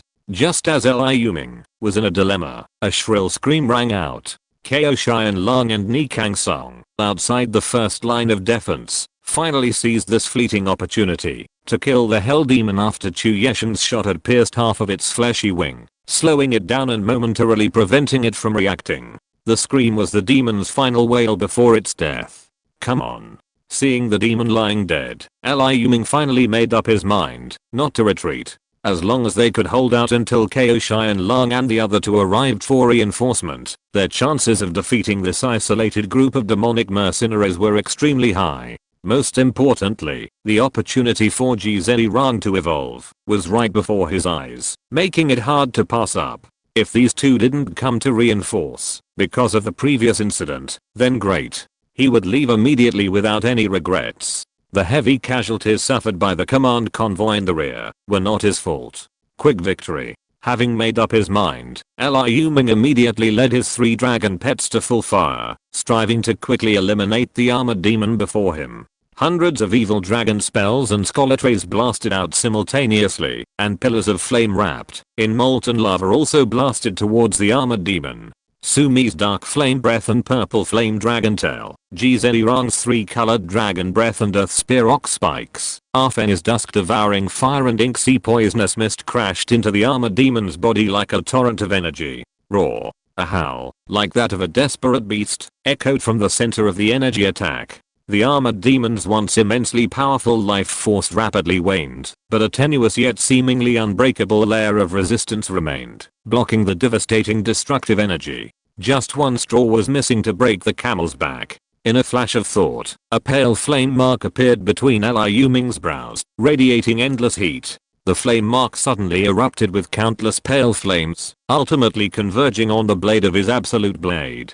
Then, with a bang, the pale flame, a long unused element, emerged from his blade as a white dragon of fire, charging towards the armored demon. As the white dragon emerged, Liu Ming groaned, his strength weakening, and he faltered.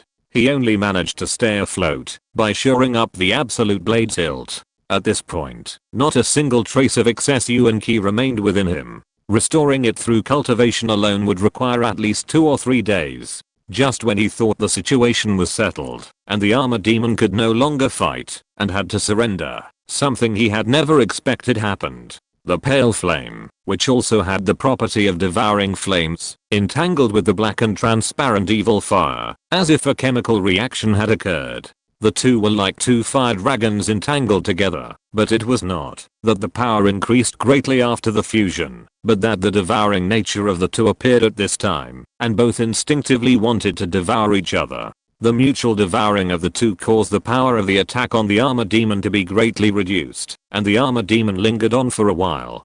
Damn it, this is a rip-off. Liu Ming couldn't help but curse for shooting himself in the foot. He should have known not to use a blue flame demon seal. The pale flame came from the power of the demon seal battle formation. Logically, the energy level should be far lower than the evil fire from the nearly legendary evil dragon scale. But at this time, the evil fire had consumed most of its energy in attacking the armor demon, and was far less powerful than the pale flame that joined the battle like a fresh force, and was suppressed for a while. Second update. Chapter 168 Ashes and Fire, The Birth of the Demon King. Ah. Oh my god. Another startling pain shot through Liu Ming's brain. With a crackling sound, his head felt as if it were exploding. The Devil Seal battle array diagram, representing the power of all Devil Seals, suddenly shattered within his mind, surging out in pure energy, surging towards the azure flame. The countless devil seal powers contained within the diagram, as well as all the devil seal powers already possessed, now transformed into a fundamental energy and merged into the mutually devouring azure flame. Even those still wielding devil seal abilities in the distance noticed their own devil seal powers had inexplicably vanished.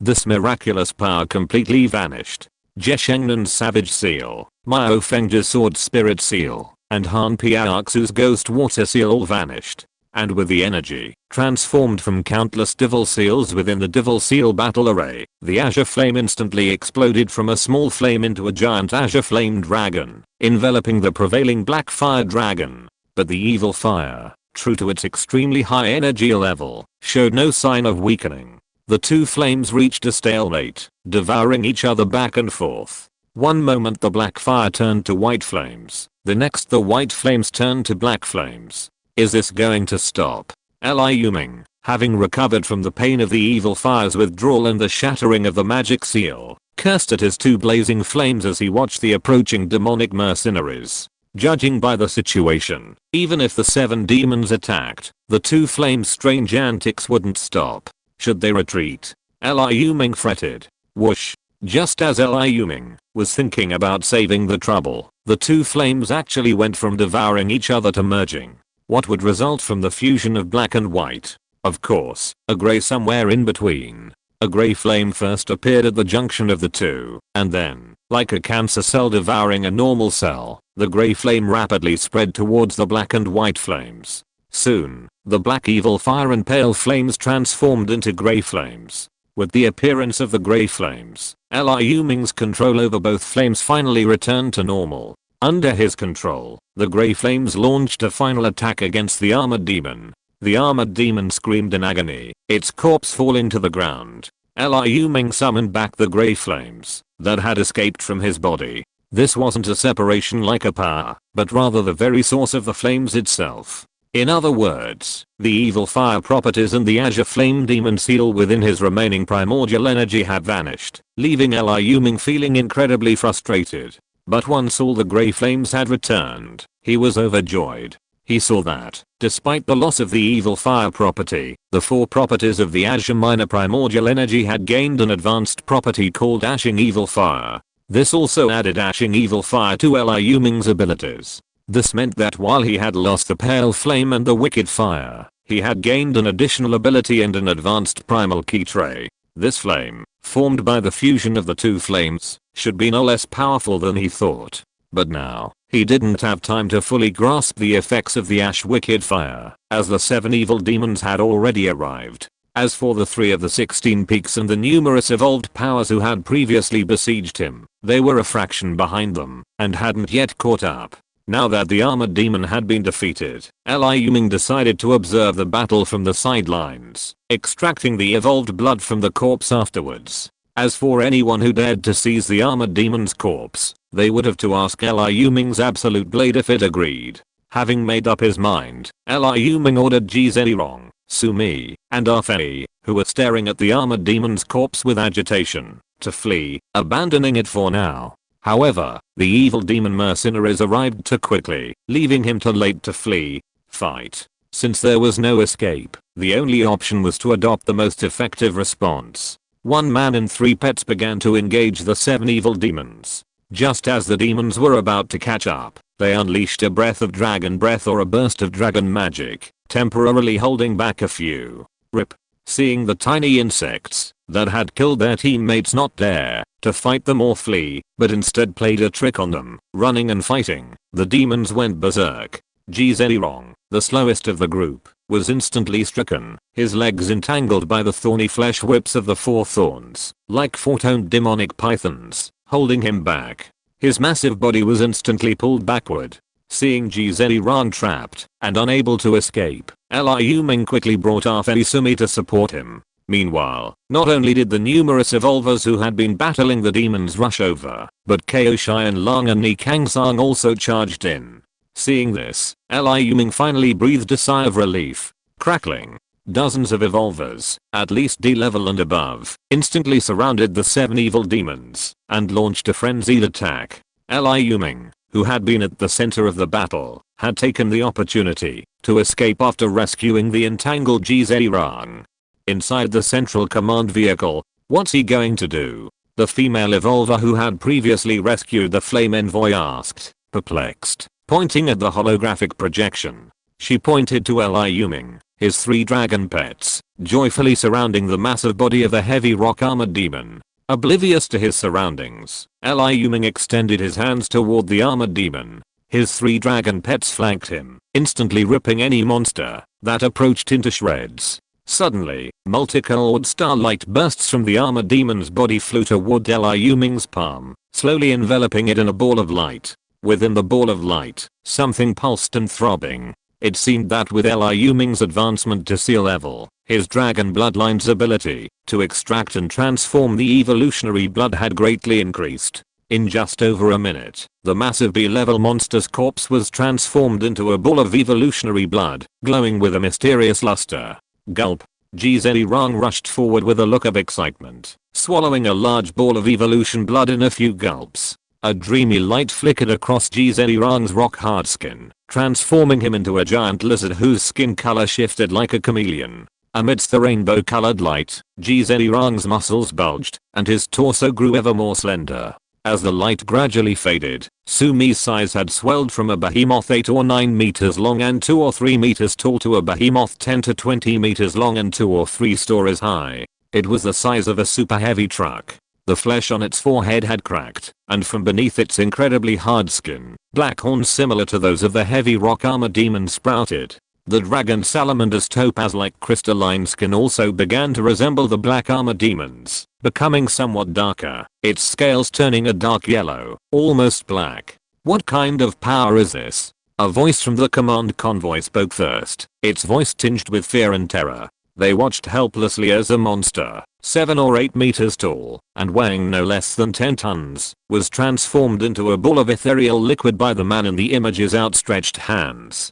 His giant lizard-like pet, swallowing the mysterious liquid, instantly underwent its evolutionary transformation, becoming a behemoth somewhat similar to the one before them. What a devilish power! Cheyenne exclaimed with a deep breath. No, not even devils have that ability, Colonel Chu corrected, but with a hint of fear in his voice. If this terrifying ability, to evolve monsters simply by hunting them wasn't a one-time thing, but rather a recurring one, wouldn't it mean he could command an endless supply of monsters? If this were an ambitious individual, who, given time, could stop him and his monster army? Only the female evolver, who had sneaked into the command vehicle to save someone and witnessed the scene, looked nonchalant and indifferent, asking curiously, is he the Demon King? 3 more updates, this one for the first Guardian 99.8 additional updates. Chapter 169, Fighting the Encirclement, Wanting to Live or Die. After the shimmering, dreamy sheen faded, a colossal beast, the size of a prehistoric beast, trudged heavily toward the final battlefield. With the sudden rise of the demonic mercenaries, the battlefield situation shifted rapidly. Like the tip of a sharp knife, the demons plunged directly into the heart of the convoy, where hundreds of thousands of survivors gathered. The 3 lines of defense were instantly ripped apart by the monstrous forces of the 3 tribes, their morale surging like daggers. Countless monsters howled as they pounced on their prey. Aside from the evolved classes, all humans were mere prey and delicious meals to these monster soldiers. Broken limbs, pieces of flesh, and organs littered the battlefield. After countless battles, the monster soldiers, starving, devoured the humans they had killed, regardless of the location. The monsters' digestive abilities were exceptional, and after consuming fresh flesh and blood, their strength quickly recovered. With renewed vigor, they continued to pounce on the humans they encountered. The evolved classes, whom they viewed as heroes and guardians, were now overwhelmed by the remaining dozen or so C rank and above monsters. They were unable to reach the ordinary monsters that had invaded the convoy and were unable to provide reinforcement. Bang, bang, bang, bang, bang. Just as the convoy behind the defensive line was plagued by casualties and the survivors were filled with despair and fear under the monster attacks, a commotion erupted from the swarm of monsters.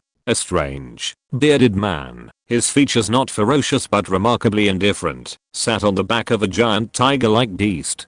Behind him was a flying, mysterious creature and a massive Godzilla-like monster on all fours, charging towards them. The Godzilla-like beast swung its car-sized claws, sending swarms of monsters flying with each flap.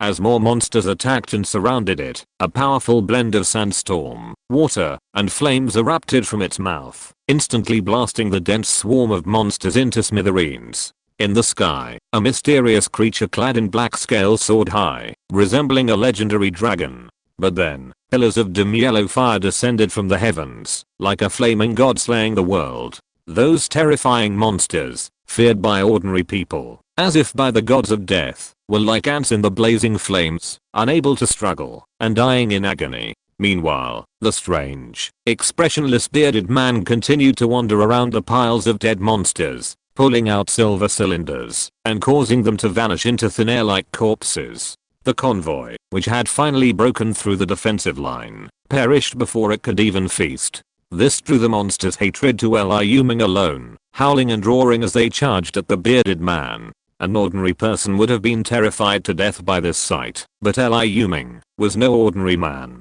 Seeing the monsters charging in such a large group, he was delighted instead, and quickly ordered Zerang and Arfei to increase their firepower. Before they could even be scorched, Liu Ming decapitated the monsters one after another and quickly stored them in his demon hunting device. The time has come. The armed escort convoy takes the lead, and inform all the convoys behind to follow. Let's break out. The senior commanders in the central command vehicle were overjoyed by this sudden opportunity. Most of the monsters rushed towards the three monsters and the mysterious man. This was the perfect opportunity to break out of the encirclement. The armored vehicles guarding the command vehicle rushed out one after another, forming a spearhead and ramming into the monsters' weakest points. Boom, boom, boom. The crashes echoed in succession, and black, red, and purple liquids and unidentified objects clung to and stained the windows and hoods of the vehicles. It was the monster's blood and fragments of flesh and bone. Liu Ming watched the convoy roar away, the monsters still relentlessly attacking him. Clearly, he had been used as a target, and the convoy had taken the opportunity to escape. Haha. But Liu Ming wasn't the least bit annoyed. He was just a little surprised, having only just wanted to hunt more sacrifices, but instead created an opportunity for these people. When the convoy had mostly broken through, and the dozens of high-level demon hunting instruments Liu Ming carried were fully loaded, he immediately prepared to break out, with Zerang at the head. Zerang was already bearing numerous wounds. Although all the sea-level monsters and above had been stopped, the sheer number of ants could easily destroy an elephant, and the sheer number of ferocious monsters had taken a toll on the massive figure. Amidst the terrifying sounds of flying flesh and crushing bones, one man and three pets rushed out in time to attack. Oh no, that thing can't hold on. The people surrounding the sea-level monsters saw Liu Ming charging through the surging tide of monsters. Unable to catch up with the incredibly fast monster, the monsters turned their attention to the remaining convoy, which hadn't yet managed to escape. This portion of the convoy consisted of hundreds of vehicles and tens of thousands of people. Seeing the precarious situation of the convoy below, Nikangsang gritted his teeth and shouted, "We must entangle these high-level monsters to prevent them from pursuing the main force ahead. Xianlong, your wide area attack abilities are very effective against ordinary monsters. Take a few people and hold off the monsters below to help them escape. Old Ni, what about you?" Ko Xianlong hesitated, glancing at the terrifying four-eyed thorn demon before him. "Damn it. Go quickly. I won't die." Okay. Not long after Ko Xianlong left, bang. Wow. Nikangsang was struck in the abdomen by the four-eyed thorn demon's whip. He immediately vomited blood, his breath weakened, and half his body felt numb, as if he had lost consciousness. The toxins from the thorns on the thorn demon's whip had been injected into his body. Nikangsang's face turned pale, and a moment of despair passed. If he had known better, he would not have been so reckless. Letting Ko Xianlong deal with this monster might have made the situation better. His own death would not have been a big deal. But if he died, without anyone to stop this evil leader, everyone present would have likely met a tragic end. Without the protection of their most powerful evolved classes, how long could the Wuling survivors of the East Safety Zone survive in this perilous monster-infested apocalypse? Alas, the police were foolish enough to die, and the leader's biggest concern was the safety of the city. Old man, why do you look so grim? Just as Ni Kang-sang was entangled by the thorn whip, his sword flying out of his hand, and he was about to close his eyes and wait for death, a voice suddenly rang out. Wow. He wanted to utter 1,000 al-mudma, but was suppressed by a mouthful of blood. Seeing Ni Kang-sang vomiting blood in fear, Liu Ming burst into laughter. Ha ha ha, an old man in his 70s still loses his temper so easily? The old man in the crystal cave was still resentful of his unkind behavior. Sir, we've offended you before. I hope you'll put aside your past grudges and save Senior Ni. I'll definitely reward you handsomely. Ko Xianlong, who was holding off the monsters below to allow the convoy to safely escape the encirclement, spotted Liu Ming, who had just left and suddenly appeared.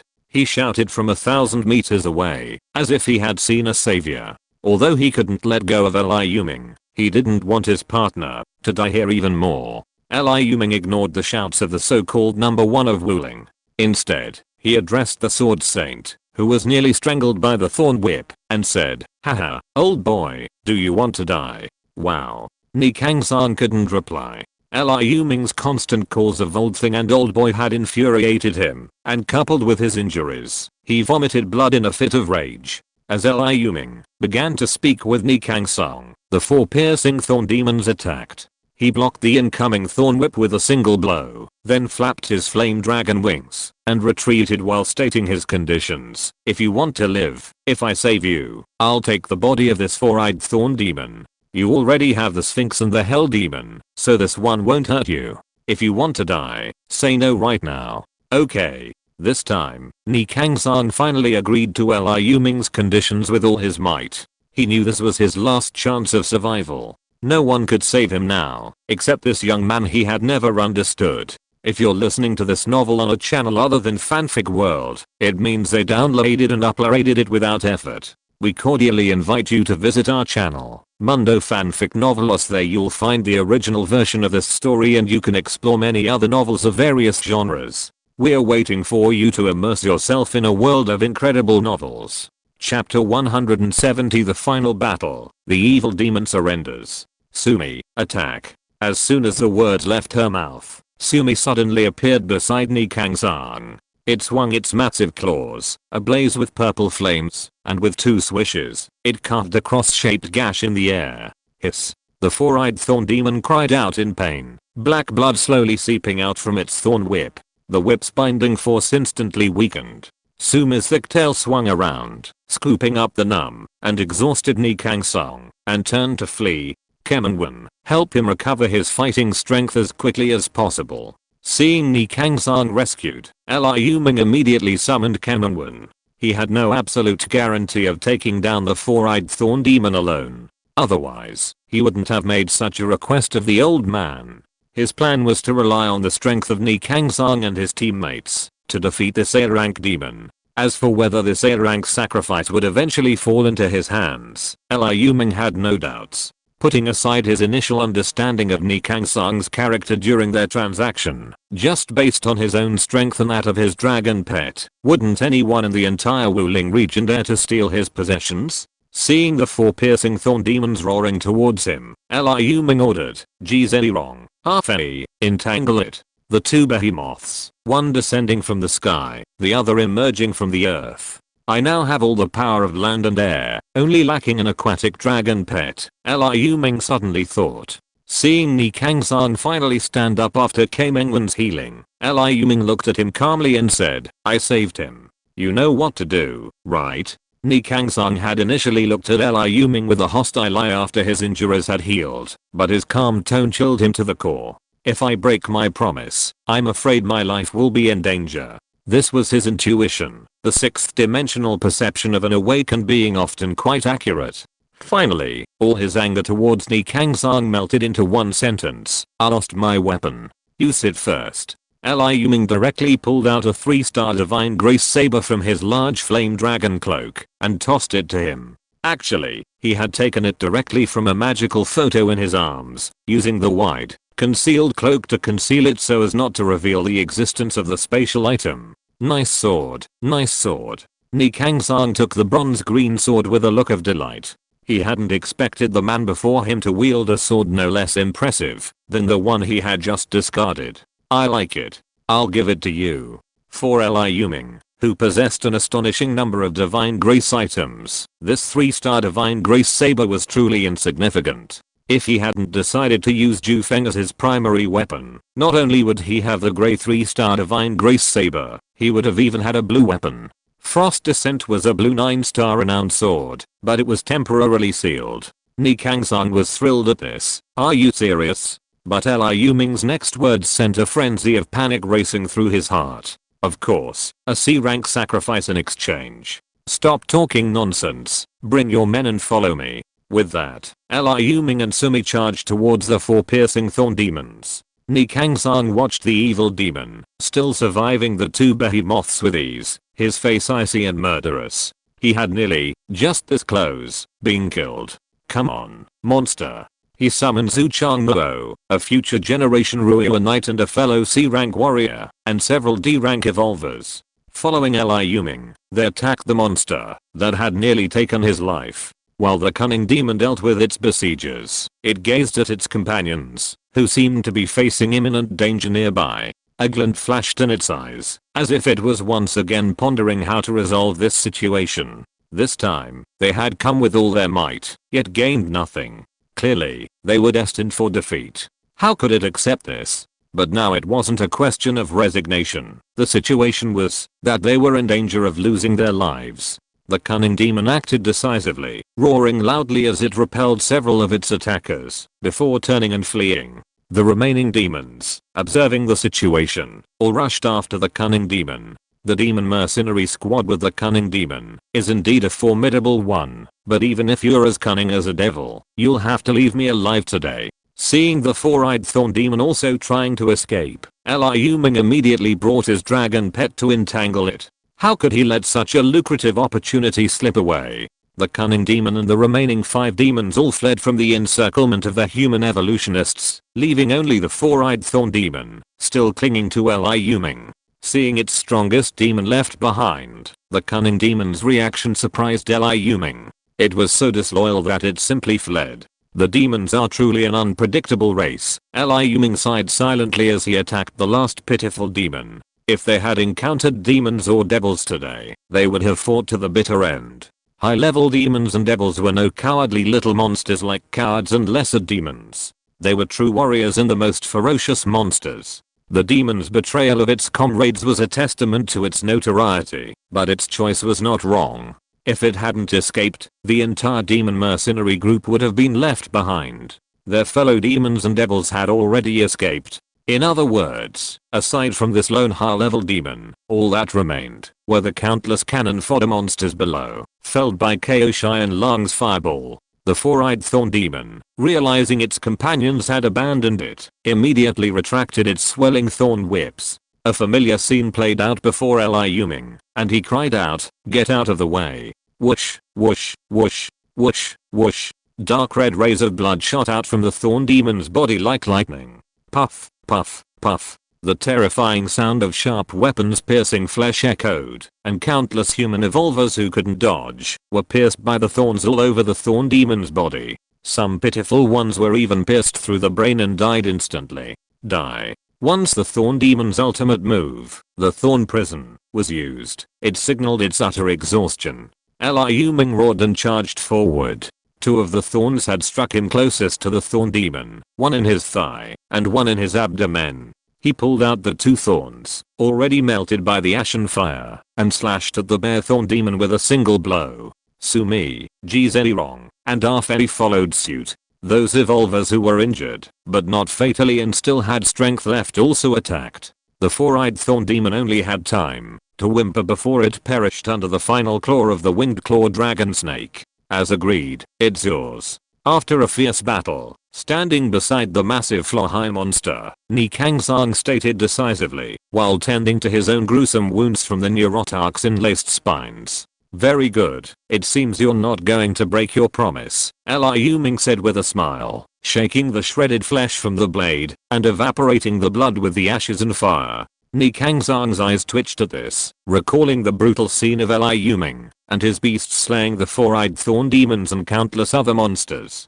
He cursed inwardly, "If I break my promise, I'm afraid my fate will be no better than those monsters." Chapter 171 Post-War Harvest, Superhero. Liu Ming, gazing at the old man with a half smile, could probably guess his true thoughts, but he dismissed them. Take it away." As soon as the words left his mouth, the winged claw dragon snake swooped down, its two immense eagle claw-like claws lifting the massive body of the four-eyed thorn demon, as if it were nothing, then flew off in the direction Liu Ming indicated. The wandering dragon sword saint watched in wonder as Liu Ming honestly carried away this top-tier sacrificial trophy instead of storing it. Puzzled, he asked, "Why don't you just put it away in your demon hunting device? It's full." His face twitched again at Liu Ming's words. How many sacrifices had this fellow taken advantage of the opportunity to fill his demon hunting device to its limit? Meanwhile, Ko Xianlong, who had been assisting the rear convoy in breaking through, leaped over after all the other convoys had completed their breakout. He gave Liu Ming a deep look and said to the group, "Everyone, we should leave. We don't know what the situation is with the convoy ahead."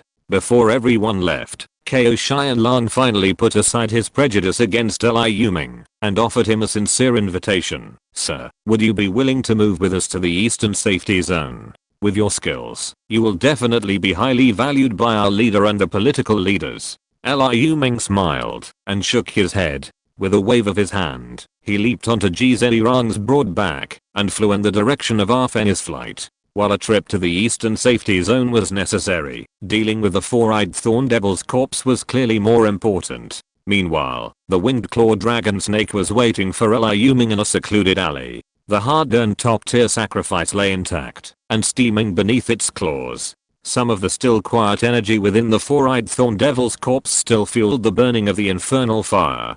Click.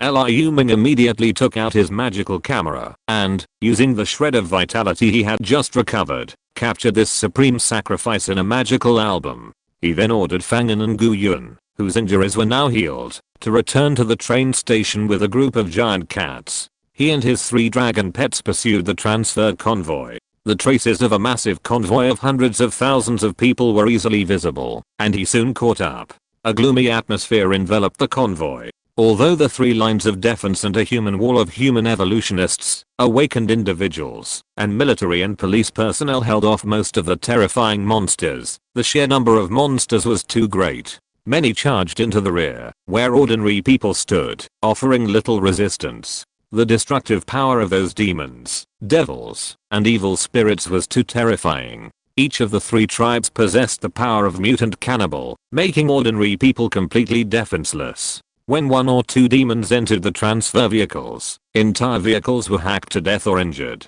Some families, fortunate enough to survive a disaster and reach military and government rescue, joined a military convoy, hoping to reach a safe zone, only to be slaughtered by demons that burst into the vehicle and slaughter the entire family. Tragic stories abound. Wow, they're all dead. My mother, father, sister. This young woman, whose entire family was decimated, is the only one left alive. My hand was bitten off by a monster. Someone save me. Please save me. This woman, who survived the disaster, but had her arm torn off by a demon, is now gushing with blood. Husband, hold on. You said you'd protect me forever. Wow. This woman kneels before her husband, whose neck was torn apart by the demon's claws while saving her. The blood is gushing out from his aorta, gushing out in a stream that even the accompanying medical staff can't stop. The scene is not just gloomy, it's also devastating. Because the convoy was still moving, many of the injured were unable to receive timely medical treatment. Medical personnel were forced to race back and forth within the convoy, slowing down when they encountered vehicles with injured people. With the help of evolved persons, they would make the risky move of switching vehicles mid-flight to board and rescue them. Even if medical personnel arrived promptly, the lack of medicine and medical equipment meant that the survival rate for some of the seriously injured was alarmingly low. The situation only improved when evolved persons, possessing minimal healing abilities, joined the medical staff in treating the injured. Colonel Chu, aboard the central command vehicle, looked gravely at his adjutant and asked, "How are the convoy's counts progressing? 4 safe points haven't caught up yet. The convoys that have successfully converged at the 87 safe points total 890,000 people. The death toll hasn't been tallied yet, but it's estimated to be at least a third, and more than half injured," the adjutant replied anxiously. He knew the brutality of his commander's temper, and upon hearing the casualty toll, he feared he would be among the casualties. To his surprise, Colonel Chu said nothing more upon hearing the number. His eyes grew bloodshot, and he let out a long sigh. Colonel Chu could actually accept this number. Although it meant nearly 300,000 deaths, it was significantly better than their original estimate of only half escaping. In the apocalypse, who could remain calm? Surviving was a blessing. He had done everything he could, and that mysterious figure had suddenly appeared, drawing significant firepower. Otherwise, they would have escaped with less than half the convoy. Unfortunately, according to Ko Xian Lang and his companions, who had just escaped the monsters and rushed back, the figure had helped them kill the last A-level monster, and then fled with it. Otherwise, he could have tried to recruit him. To him, an A-level monster was important, but not as important as an evolved person capable of shouldering the heavy responsibility. His regret wasn't that Ko Xian Lang and his companions had taken the initiative to give the A-level sacrifice to the mysterious figure. It was that, after giving him the sacrifice, the mysterious figure had left on his own, leaving him without even the chance to recruit him. Wow, is that the dragon? What dragon? It's clearly a Jialang. It doesn't have horns. I think it's a Kyanglang. Where's that dragon riding hero? Thanks to that hero, he showed up just in time when we were able to break out safely. Otherwise, we wouldn't have even had the chance to reunite with the main force. He didn't even leave his name, and he saved our lives again. What's a hero? That's it. The unknown hero who does good deeds without leaving a name. What's an unknown hero? Have you ever seen an unknown hero who kills monsters, like they're killing chickens? That's a superhero. Colonel Chu, lost in thought, was startled by the sudden commotion in the convoy behind him. He snapped out of his thoughts and said, somewhat annoyed, "What's all the commotion back there? How are the various squads maintaining order? Commander, is that mysterious man catching up?" A voice shouted excitedly from the command vehicle window, observing the situation. "What?" Colonel Chu's face trembled, and he hurried to the window. Xiaonan smiled and summoned a holographic projection of golden light. He stopped Colonel Chu and said, "Commander, calm down. Watch from here." In the projection, a giant dragon, like a dancing train, hovered above the rear convoy. A figure draped in a red cape stood at the dragon's head, silently observing the convoy below. The blood-red cape rustled in the fierce wind. The countless survivors in the convoy below were filled with excitement at the sight of the giant dragon overhead. Previously, the sight of this massive mysterious creature would have been met with fear. But now, after the brutal battle, everyone knew the dragon belonged to them. Furthermore, among the survivors, there were some beast tamers capable of taming monsters, and everyone quickly accepted this fact. Colonel Chu was equally excited, but despite his excitement, he looked deeply puzzled as he spoke. "Old Shan, you said he left earlier, so why is he back now? What's his purpose?" Observer Xiaonan smiled dryly and said, "I don't know either. Let's meet him first." Colonel Chu nodded in agreement and instructed the female evolver who had previously rescued Flame Envoy Huo Bin with the flying board, Zhu Jingyu, "Bring him here immediately." Colonel Chu pointed to Liu Ming, who was visible in the shadows. The female evolver, Zhu Jingyu, said yes and nodded. She then opened the special steel bulletproof door of the command vehicle, stepped out of the still speeding vehicle, and excitedly stepped onto the flying board, charging towards Liu Ming in midair. This update also includes a bonus update for the First Guardian, 99.8, from yesterday. Chapter 172 Military Recruitment, Officer Liu Ming. Inside an armored command vehicle nearly 1 story high, Liu Ming met the only military leader among the 3 leaders of the Wuling City Safety Zone. The other 2 were political figures who rose to power after the Safety Zone's establishment through administrative prowess and clique building. This leader, a renowned figure in later generations, addressed him with a serious yet polite expression. "Hello, I'm Chu Zenian, Commander of the Wuling Military Sub-District. Unemployed. Liu Ming. Liu Ming thought, thinking, how could I not know you're Chuzinian? He didn't hesitate to introduce himself. A middle-aged officer surrounding Chuzinian laughed. Ha ha ha, Mr. Liu is truly a fascinating man. With this catastrophe and the apocalypse, everyone becomes unemployed. I was unemployed before the catastrophe, Liu Ming said flatly. This remark embarrassed the officer. It was the renowned Wuling observer who spoke up, to break the awkward silence. Mr. Liu, what are your plans for this matter? What are your thoughts on this apocalyptic situation? I can't say I have any insights, but I do have some experience to share. Liu Ming glanced around at the people present. As long as they were still alive, they were all prominent figures in the Wuling City safety zone. It was better to befriend them than to offend them. As the broadcast said a few days ago, this disaster is global, and no one can escape it. Furthermore, I estimate that the monsters will only grow stronger. The ones that have appeared now are just the vanguard.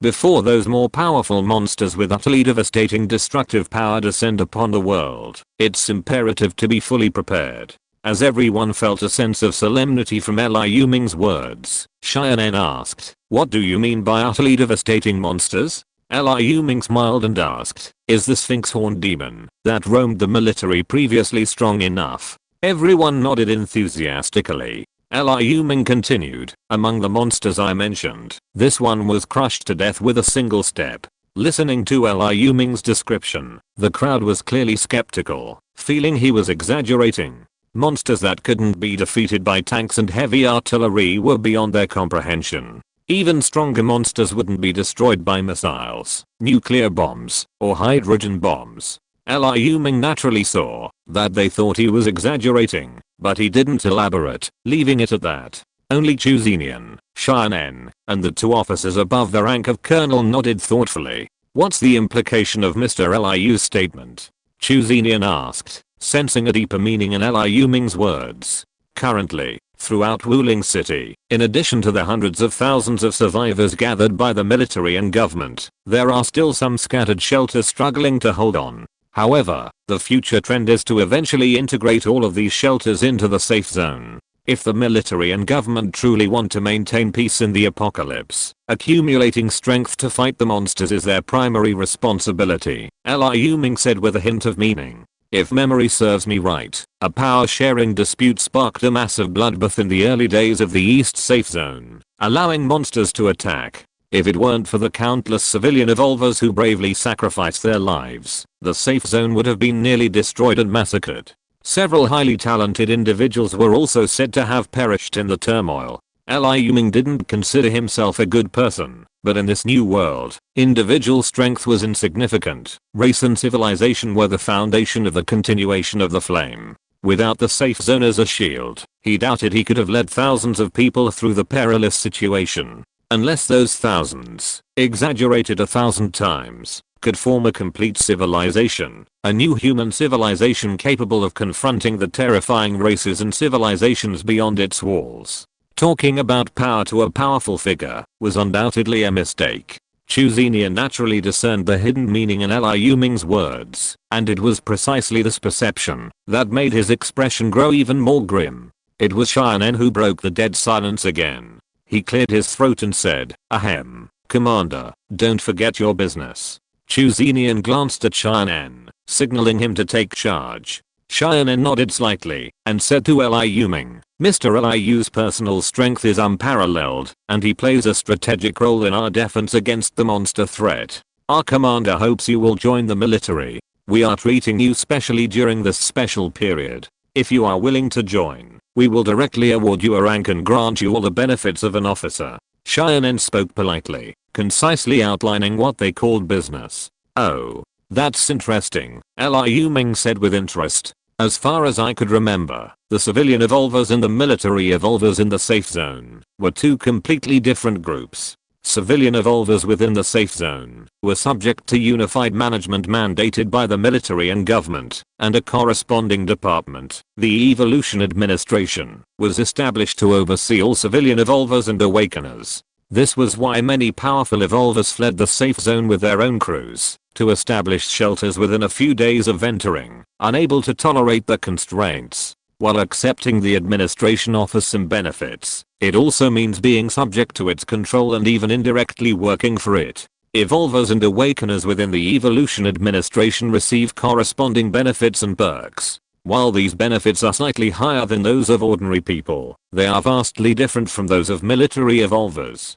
Simply adding the word military before the title evolver can increase benefits by at least tenfold. Many evolvers aspire to join the military, but only a handful are granted special ranks. As far as I can remember, Liu Ming was especially awarded lieutenant colonel, and the other 16th ranked individuals also almost all held special ranks of major or higher. As for the rest, even Gancheng, who held the title of Jew, struggled to obtain official military status. Every position has its place. Adding another person means sharing more resources. How could the vested interests willingly accept an additional share of the spoils? Therefore, Liu Ming, while not particularly pleased, was surprised by the direct offer of these military and political figures to recruit him and grant him a rank. What are your thoughts, Mr. Liu? Xianen, assuming there was a chance, asked again. Liu Ming dropped his pretense and asked directly, what rank? Xianen and Colonel Chu, standing beside him, exchanged a glance, their eyes seemingly weighing something.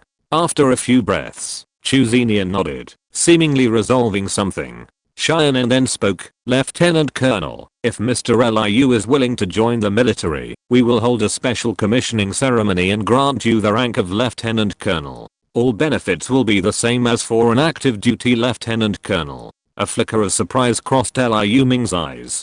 This was the rank bestowed upon him by the military and government several years later to appease Liu Ming. As far as he knew, no more than 20 civilians in the entire Wuling city security zone could be awarded the rank of colonel after the revolution. He was tempted. The potential benefits and hidden value of joining the military and government were enormous. Otherwise, future generations of evolutionists wouldn't be scrambling to gain entry by working for the evolution administration. Unfortunately, most never achieved their wish, losing their lives in repeated battles. What are the conditions? Liu Ming asked cautiously, though tempted. Military rank is precious, but freedom is even more valuable. If Liu Ming is expected to risk his life for you, a mere lieutenant colonel rank is far from enough. Of course, just like active duty officers, you must obey your superiors in everything. As a professional soldier, Xianen spoke without hesitation. No need to discuss this. Upon hearing this, Liu Ming turned and was about to leave the command vehicle. This scene stunned everyone present. They had not expected this mysterious and powerful man to leave immediately upon hearing that he had to obey orders. Stay. What are Mr. Liu's thoughts? Chu Zenian, a truly talented person eager to recruit talent, knew from the moment Liu Ming turned around that Xianen's request was absolutely unacceptable. Military rank is dispensable, but risking my life is out of the question. Liu Ming made his decision without even turning his head. Seeing that Liu Ming had already opened the car door, a red light emanating from behind him, as if he were about to take flight, Chu Zenian shouted anxiously, stay, the rank must be given to Mr. Liu. Apart from anything else, the rank is worth it, just based on the countless lives he saved this time. As for the rest, we can discuss it in detail later. Chapter 173, Trench, Wall, Hut and Tent. A convoy of over 1,000 large vehicles roared past a suburban intersection. A sign beside the road clearly read military area, detour next to the arrow to the left, yet a steady stream of vehicles continued to enter the left-hand road leading to the military zone. Several mutant monsters on the roadside were attracted by the roar of the convoy and were crushed to a pulp by the treads of the 3 speeding tanks in front. As for the other 6 tanks that had set out, they had all been destroyed by the monsters, reduced to a pile of scrap metal. Only these 3 remained. In the command vehicle, Liu Ming was chatting cheerfully with a group of senior officials. They had agreed that even after his promotion to lieutenant colonel, he would retain the right to selectively execute orders from his superiors. This meant that Liu Ming had the freedom to agree to any mission, but also the absolute right to refuse. Therefore, Liu Ming was being friendly with them at this moment, otherwise, they would have known what a cold expression he had. His rank of lieutenant colonel, along with his rights and benefits, remained unchanged. His only requirement was that, if the East Safe Zone encountered a monster attack, and was unable to resist, he must fight. Liu Ming pointed out that he frequently needed to leave the safe zone, and might not be able to return in time without orders. After all, his base was still at the train station. While the Wuling safe zone was still limited to a small area of the East Safe Zone, he certainly couldn't remain there permanently until the entire city was cleared and the train station was included. To address this, Xiaonan directly handed Liu Ming a golden token-like object. This was a new ability developed by the Observer, similar to the legendary sound transmission talisman. Currently, it allowed voice communication within a distance of no more than 100 kilometers. The straight line distance between the train station and the East Safe Zone was only 20 or 30 kilometers. After discussing apocalyptic survival and monster fighting strategies with a group of legendary leaders, the large convoy approached the East Safe Zone, which had been hastily converted from the former military sub-district base. Strong fortifications could be seen in the distance. A deep trench lay at the front, with a single road in the middle, wide enough for 4 vehicles to pass simultaneously, leading to the area beyond it. Behind the trench stood a reinforced concrete wall, 7 or 8 meters high and more than half a meter thick, appearing quite fortified. Beyond that was a third line of defense, composed entirely of barbed wire. This 3-layered structure stood several meters high, its caltrops gleaming in the sunlight. The final line of defense was also a reinforced concrete wall, but compared to the 7 or 8 meter high wall behind the first trench, this one was a full 10 meters high and 1 or 2 meters thick.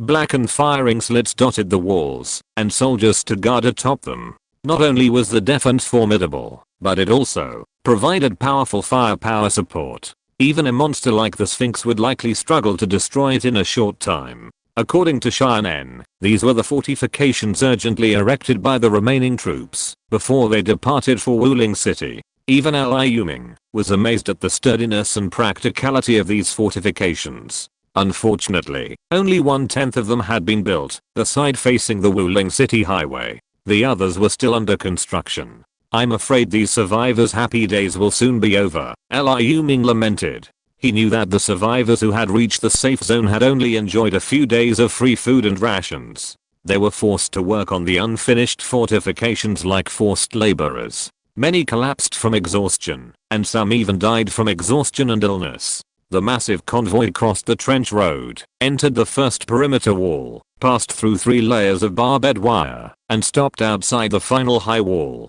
This final wall, constructed on top of the existing military sub-district wall, housed the garrison and soldiers' quarters. The ordinary people lived in huts surrounded by barbed wire. Some might not even have huts. Yang Feng, have the soldiers bring all the tents here. As Liu Ming had expected, some people couldn't even afford shelter in huts. At Chu Zenian's command, military tents were brought out one after another. They were pitched like campers in the open space outside the high walls. The words Wuling Military Sub-District still gleamed brightly on the doorframe, but outside lay a vast concrete field, crisscrossed with white lines. It must have been the parking lot.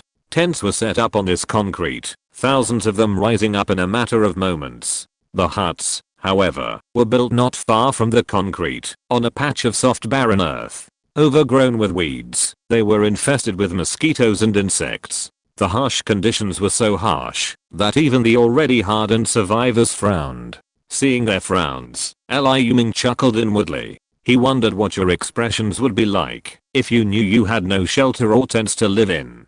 Liu Ming was well aware of the early days of the safe zone. Although he was still in the Guangaya shelter, his experiences during that time were passed down by word of mouth among countless survivors, even compiled into a published book. Shortly after the army green military tents were erected, soldiers unloaded a large amount of rough blow oil from the military sub-district and began constructing their tents outdoors. Clearly, thousands of tents and fewer than 1,000 huts couldn't accommodate 500,000 or 600,000 people. 50,000 or 60,000 was probably the limit, and most people had to sleep in these barely sheltered tents. Imagine hundreds of people crammed into a single oil paper roofed hut, the crackling sound of water drops, the endless shouting, and the stench of sweat, a scene even worse than the horrific conditions of those living in tent camps. Thinking of this scene, the male survivors were fine, but the female survivors were on the verge of tears. This is reality, Liu Ming observed, frowning and shaking his head.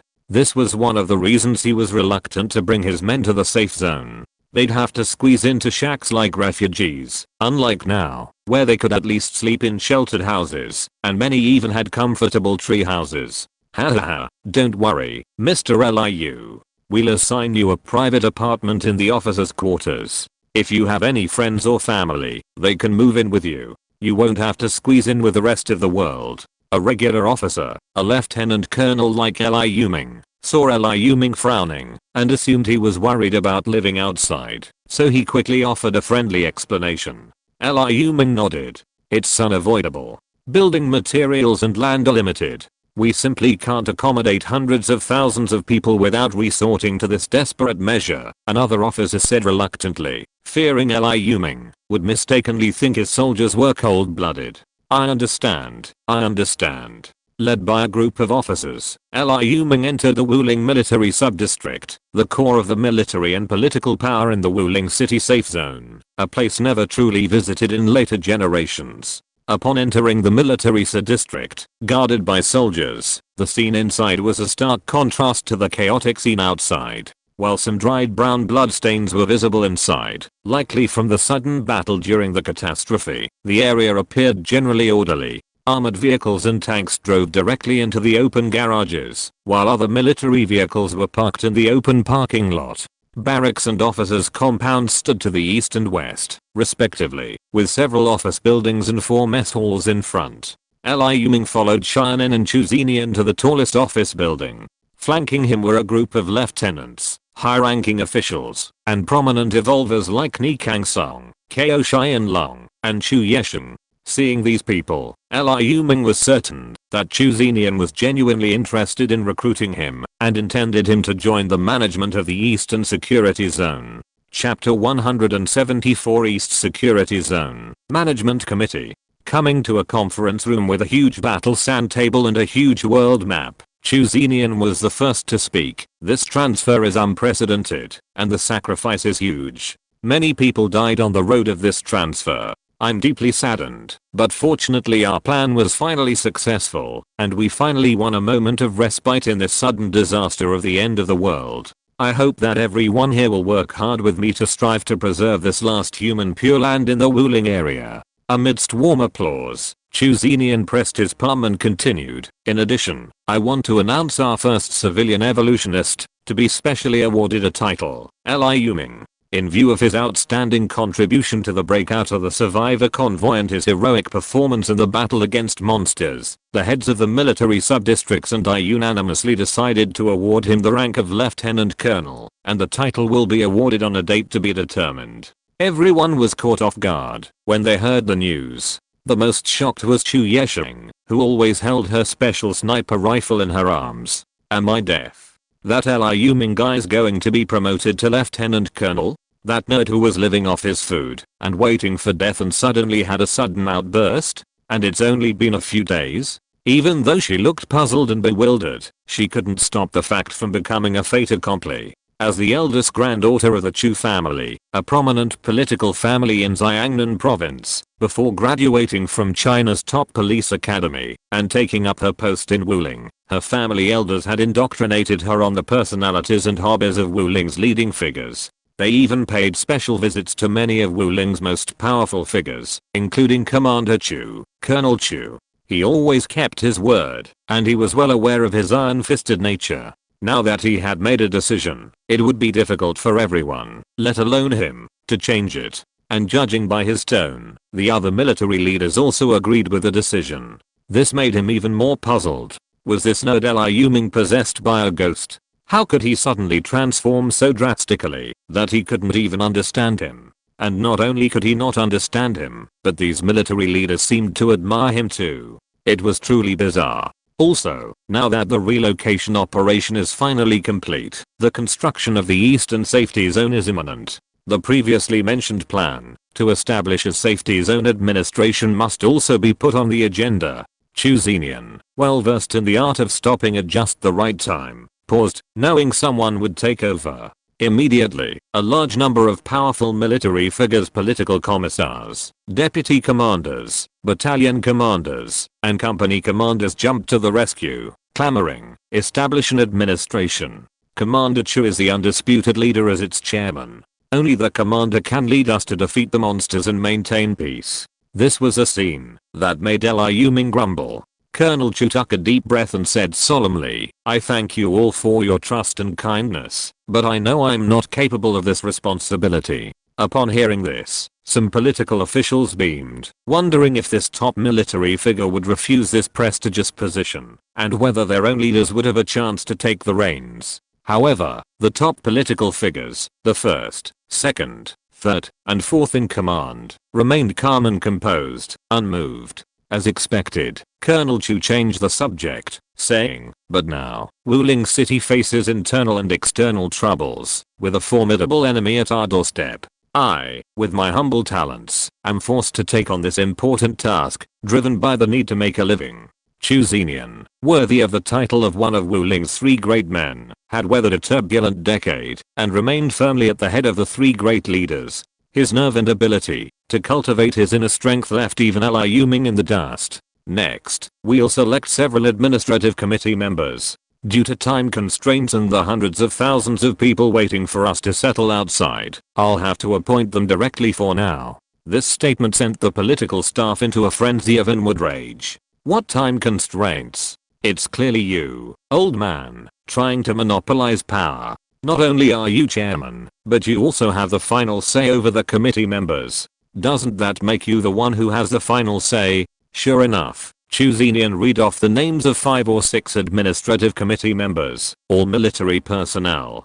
Political Commissar Xianen, Deputy Commander Xiango, Chief of Staff Zhang Xin, and Wuling Special Forces Captain Ko Xianlang were all among them. It wasn't until the 7th person that a few political figures appeared, and that was considering the fact that the political side also had key combat forces like Ni Kangzang and Chu Yesheng. Ultimately, the management bureau consisted of 1 chairman and 9 members, 7 from the military, and only 3 from the political side. However, the situation was stronger than the people, and under these circumstances, expecting these powerful soldiers to yield was tantamount to wishful thinking.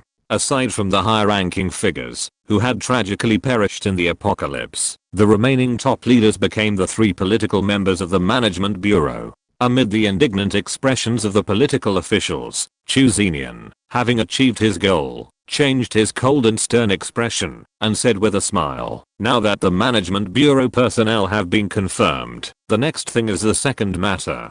Among the hundreds of thousands of people outside, there are still a large number of evolutionary professionals and awakened ones. They are a very important defense force and security guarantee for our safe zone. But unlike the military and political evolutionary professionals, there has been a long-standing saying that knights use force to break the ban. Moreover, these martial artists are so powerful that they are known as knights in ancient times. It is not an exaggeration to say that they are superhuman. This will definitely pose a great threat to the safety of the safe zone." Hearing this, Liu Ming sneered inwardly, thinking that if he had not agreed to their offer of titles and recruitment, he would probably be one of the broken ones by now. However, this statement won the unanimous approval of the main members of both the military and the government. Chuzenian nodded and continued, "Xianen has proposed a solution to this problem. Now, let's turn our attention to Commissioner Shan. Thank you, Commander, for your trust. My proposal is to establish an evolution administration under the Security Zone Administration. All civilian evolvers must register and be subject to its jurisdiction. That's feasible, but how will those civilians, whose personal martial prowess is truly extraordinary, accept being governed by ordinary people?" A government official, clearly lacking the evolver's force field, said with some concern.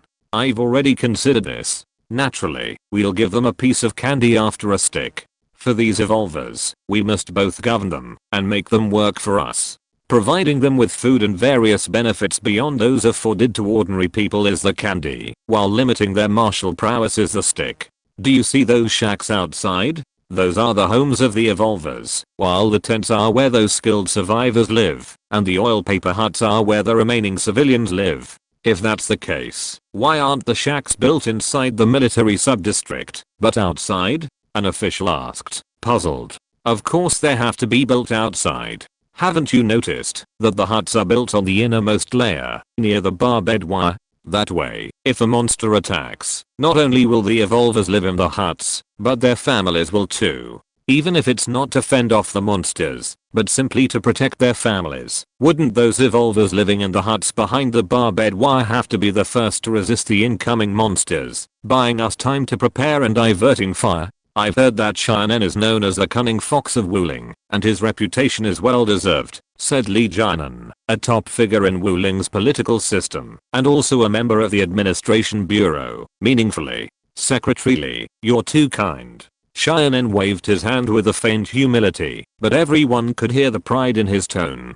Even Liu Ming felt that Cheyenne, who had a bad reputation in later generations, lived up to his reputation as one of Wuling's most feared figures. He secretly became wary of him, lest he become used as a pawn like the civilian evolvers outside. No wonder they built a large area of huts on the wasteland behind the barbed wire. I originally thought it was just a random piece of vacant land, but I didn't expect the reason to be like this. Cheyenne is really calculating when it comes to people. Others may not realize they have been tricked until they die. This update is for the second Hall Master, the Gentleman of the Tribe. Chapter 175, Population Statistics, Meeting Old Friends. In a simply decorated yet comfortably furnished officer's quarters, adorned with military-inspired blue and green accents, Liu Ming stretched slightly and climbed out of his double bed, covered in military green bedding. An air conditioner hung on the bedroom wall, word cool air. Liu Ming's expression was languid, yet within that languid air, he betrayed the cautious vigilance of a sleeping lion. He stared at the wall-mounted air conditioner, still emitting a chilling airflow, and used the remote to turn off this appliance, considered an absolute luxury in the early apocalypse. He shook his head and sighed. The East Safe Zone truly is the most well-preserved human settlement in all of Wuling. They even have enough electricity to power the air conditioners in the officers' quarters. More than 2 hours had passed since the establishment of the Safe Zone Administration and the Evolution Administration. After observing this crucial meeting, that essentially determined the distribution of power in the Wuling Safe Zone during the early apocalypse, Liu Ming was brought to the 3-bedroom 2-living-room residence by Lieutenant Colonel Chu Xinian's adjutant. He was told that this was his assigned officer's quarters, and that his rank would be awarded a day later. Liu Ming had patiently remained here, because he was awaiting tomorrow's rank awarding ceremony. According to the agreement between him and Chu Xinian, Lieutenant Colonel evolvers would receive special and rare resources, including one Liu Ming desperately needed. These resources could only be obtained after the official rank awarding ceremony, scheduled for the establishment of the Evolution Administration. It was rumored that Political Commissar Cheyenne, now Commissioner Cheyenne, had proposed that the special rank be bestowed upon him in front of all the evolution professionals in the administration. Liu Ming could readily guess what Cheyenne, the old fox, was planning: to establish himself as a role model through his deeds, inspiring the ordinary evolvers in the administration to valiantly work for them in the hope of promotion and wealth. While Liu Ming despised such actions, he had no intention of undermining them. After all, since he had accepted the rank of lieutenant colonel, he was already a member of the military and political establishment. As long as they didn't betray him, Liu Ming didn't mind being exploited by those men. In the apocalypse, only those who could be used had any value. After resting for over 2 hours in Unit 3, Floor 7, Unit 6 of the officers' quarters, Liu Ming decided to go for a walk. He held Sumi in his arms, while Afei, transformed into a black Ouroboros-like bracelet, dangled from his wrist. As for the enormous Zhenrong, he was unjustly confined to the area outside the barbed wire, just inside the first perimeter wall. Zhenrong's size prevented him from piercing the fence, but the military and government officials forbade him from digging holes, lest he damage the foundations of the East Safe Zone's defenses. Therefore, a special person was assigned to watch over Zhenrong. However, this special person brought plenty of fresh meat, and used both coaxing and deception to keep the ferocious Gzeli from wandering off and causing trouble, potentially bringing disaster upon himself.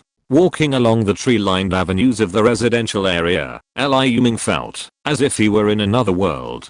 The cruelty and endless carnage of the apocalypse seemed to be blocked off by a high wall. But Liu Ming knew this was only a fantasy. The carnage in the new world of the apocalypse would never cease. As he exited the military district, the 4 soldiers guarding the gate simply glanced at him before letting him through. All filled their eyes. He thought, it seems his identity has already been leaked. As soon as he left the gate, he was overwhelmed by a cacophony of noise far exceeding that of a market. A middle school with thousands of students doing morning exercises looked like a sea of people. Exaggerate that number 100-fold, and you get the picture of the survivors' shelter outside the military district. Originally, nearly 600,000 people were crammed together, barely visible save for the throng of heads. But after several hours of resettlement, things seemed somewhat orderly. Fortunately, Xianen's scheming was as brilliant as his management skills. He divided the nearly 600,000 people into 8 zones, or through H, each accommodating 70,000 to 80,000 people, before the crowds were dispersed. Hundreds of plastic and oil paper shelters, similar to the temporary ticket booths erected outside ticket halls during the spring festival travel rush, had already been erected, and construction was proceeding apace. It was expected that by nightfall, over 1,000 shelters, capable of accommodating hundreds of thousands of people, would be complete. The main task at this time was to count the population, and the temporary head of the Evolution Administration was gathering and counting evolutionists and awakeners. Many of these evolutionists had initially resisted the sudden military and political demand that all survivors with superpowers or exceptional abilities come forward to register. After all, stories in novels and movies about governments sending these special groups to laboratories and dissecting them had made them wary. But as they lined up for the standard population registration and were assigned to various oil paper sheds to live among hundreds of others, upon hearing that those possessing abilities would be assigned to thousands of independent sheds outside and receive better rations and other benefits, they all rushed forward and volunteered to register with the Evolution Administration, led by Director Xianen. To say that only 1 in 100 evolutionists survived at this stage wouldn't be an exaggeration. Of the 600,000 people, the final count of evolutionists and awakeners combined totaled less than 2,000, yet this number still exceeded the capacity of 1,000 individual shacks.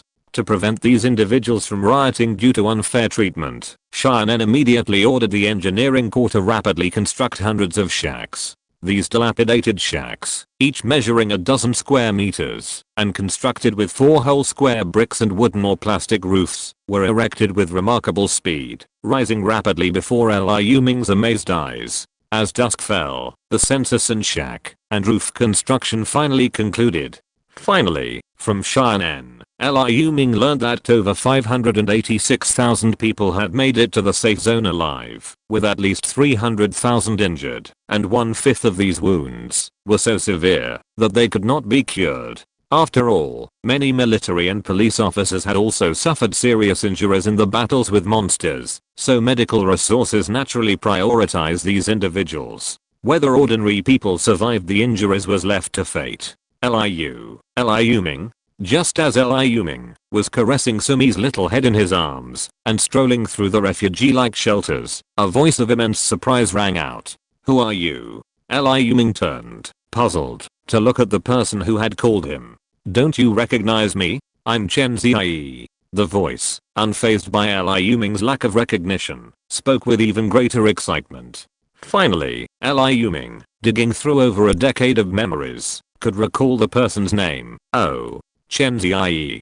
Didn't you go to Guangzhou to study? Why are you here?" This person must have been a high school classmate, but with 10 years of extra memories, he had almost forgotten her, as if they were meeting again 10 years apart. According to this world's timeline, Liu Ming and the person in front of him should have been separated less than a year ago. 2 years ago, Liu Ming dropped out of high school in his sophomore year to make ends meet. After all, an orphan couldn't afford to go to school, and he wasn't a tycoon, so scholarships and grants were of no use to him. But the person before him was a true academic genius. A year ago, at the end of the summer after their senior year's college in trance exams, when all the classmates were about to go their separate ways, Liu Ming had been present at the final reunion. If memory serves, Chen Ziyi had gotten into Yangcheng University, a prestigious Chinese university, with high scores. Yangcheng and Wuling were thousands of miles apart, so how could she be here? Are you stupid, Liu Ming? We're on summer vacation. How come it's only been a year, and you don't even recognize me? Chen Ziyi asked with a smile. Seeing a familiar friend survive a disaster is a cause for joy and excitement for most people whose hearts haven't been completely twisted by the apocalypse. For me, it's been too long. Liu Ming offered a strained smile, a smile that was indeed difficult for him. End of this chapter. Thank you very much for reaching the end. Don't forget to like. Looking for more exclusive content and immediate access? Subscribe to our Patreon. Remember, every like, subscription, or donation encourages us to continue. Thanks to everyone. See you in the next video.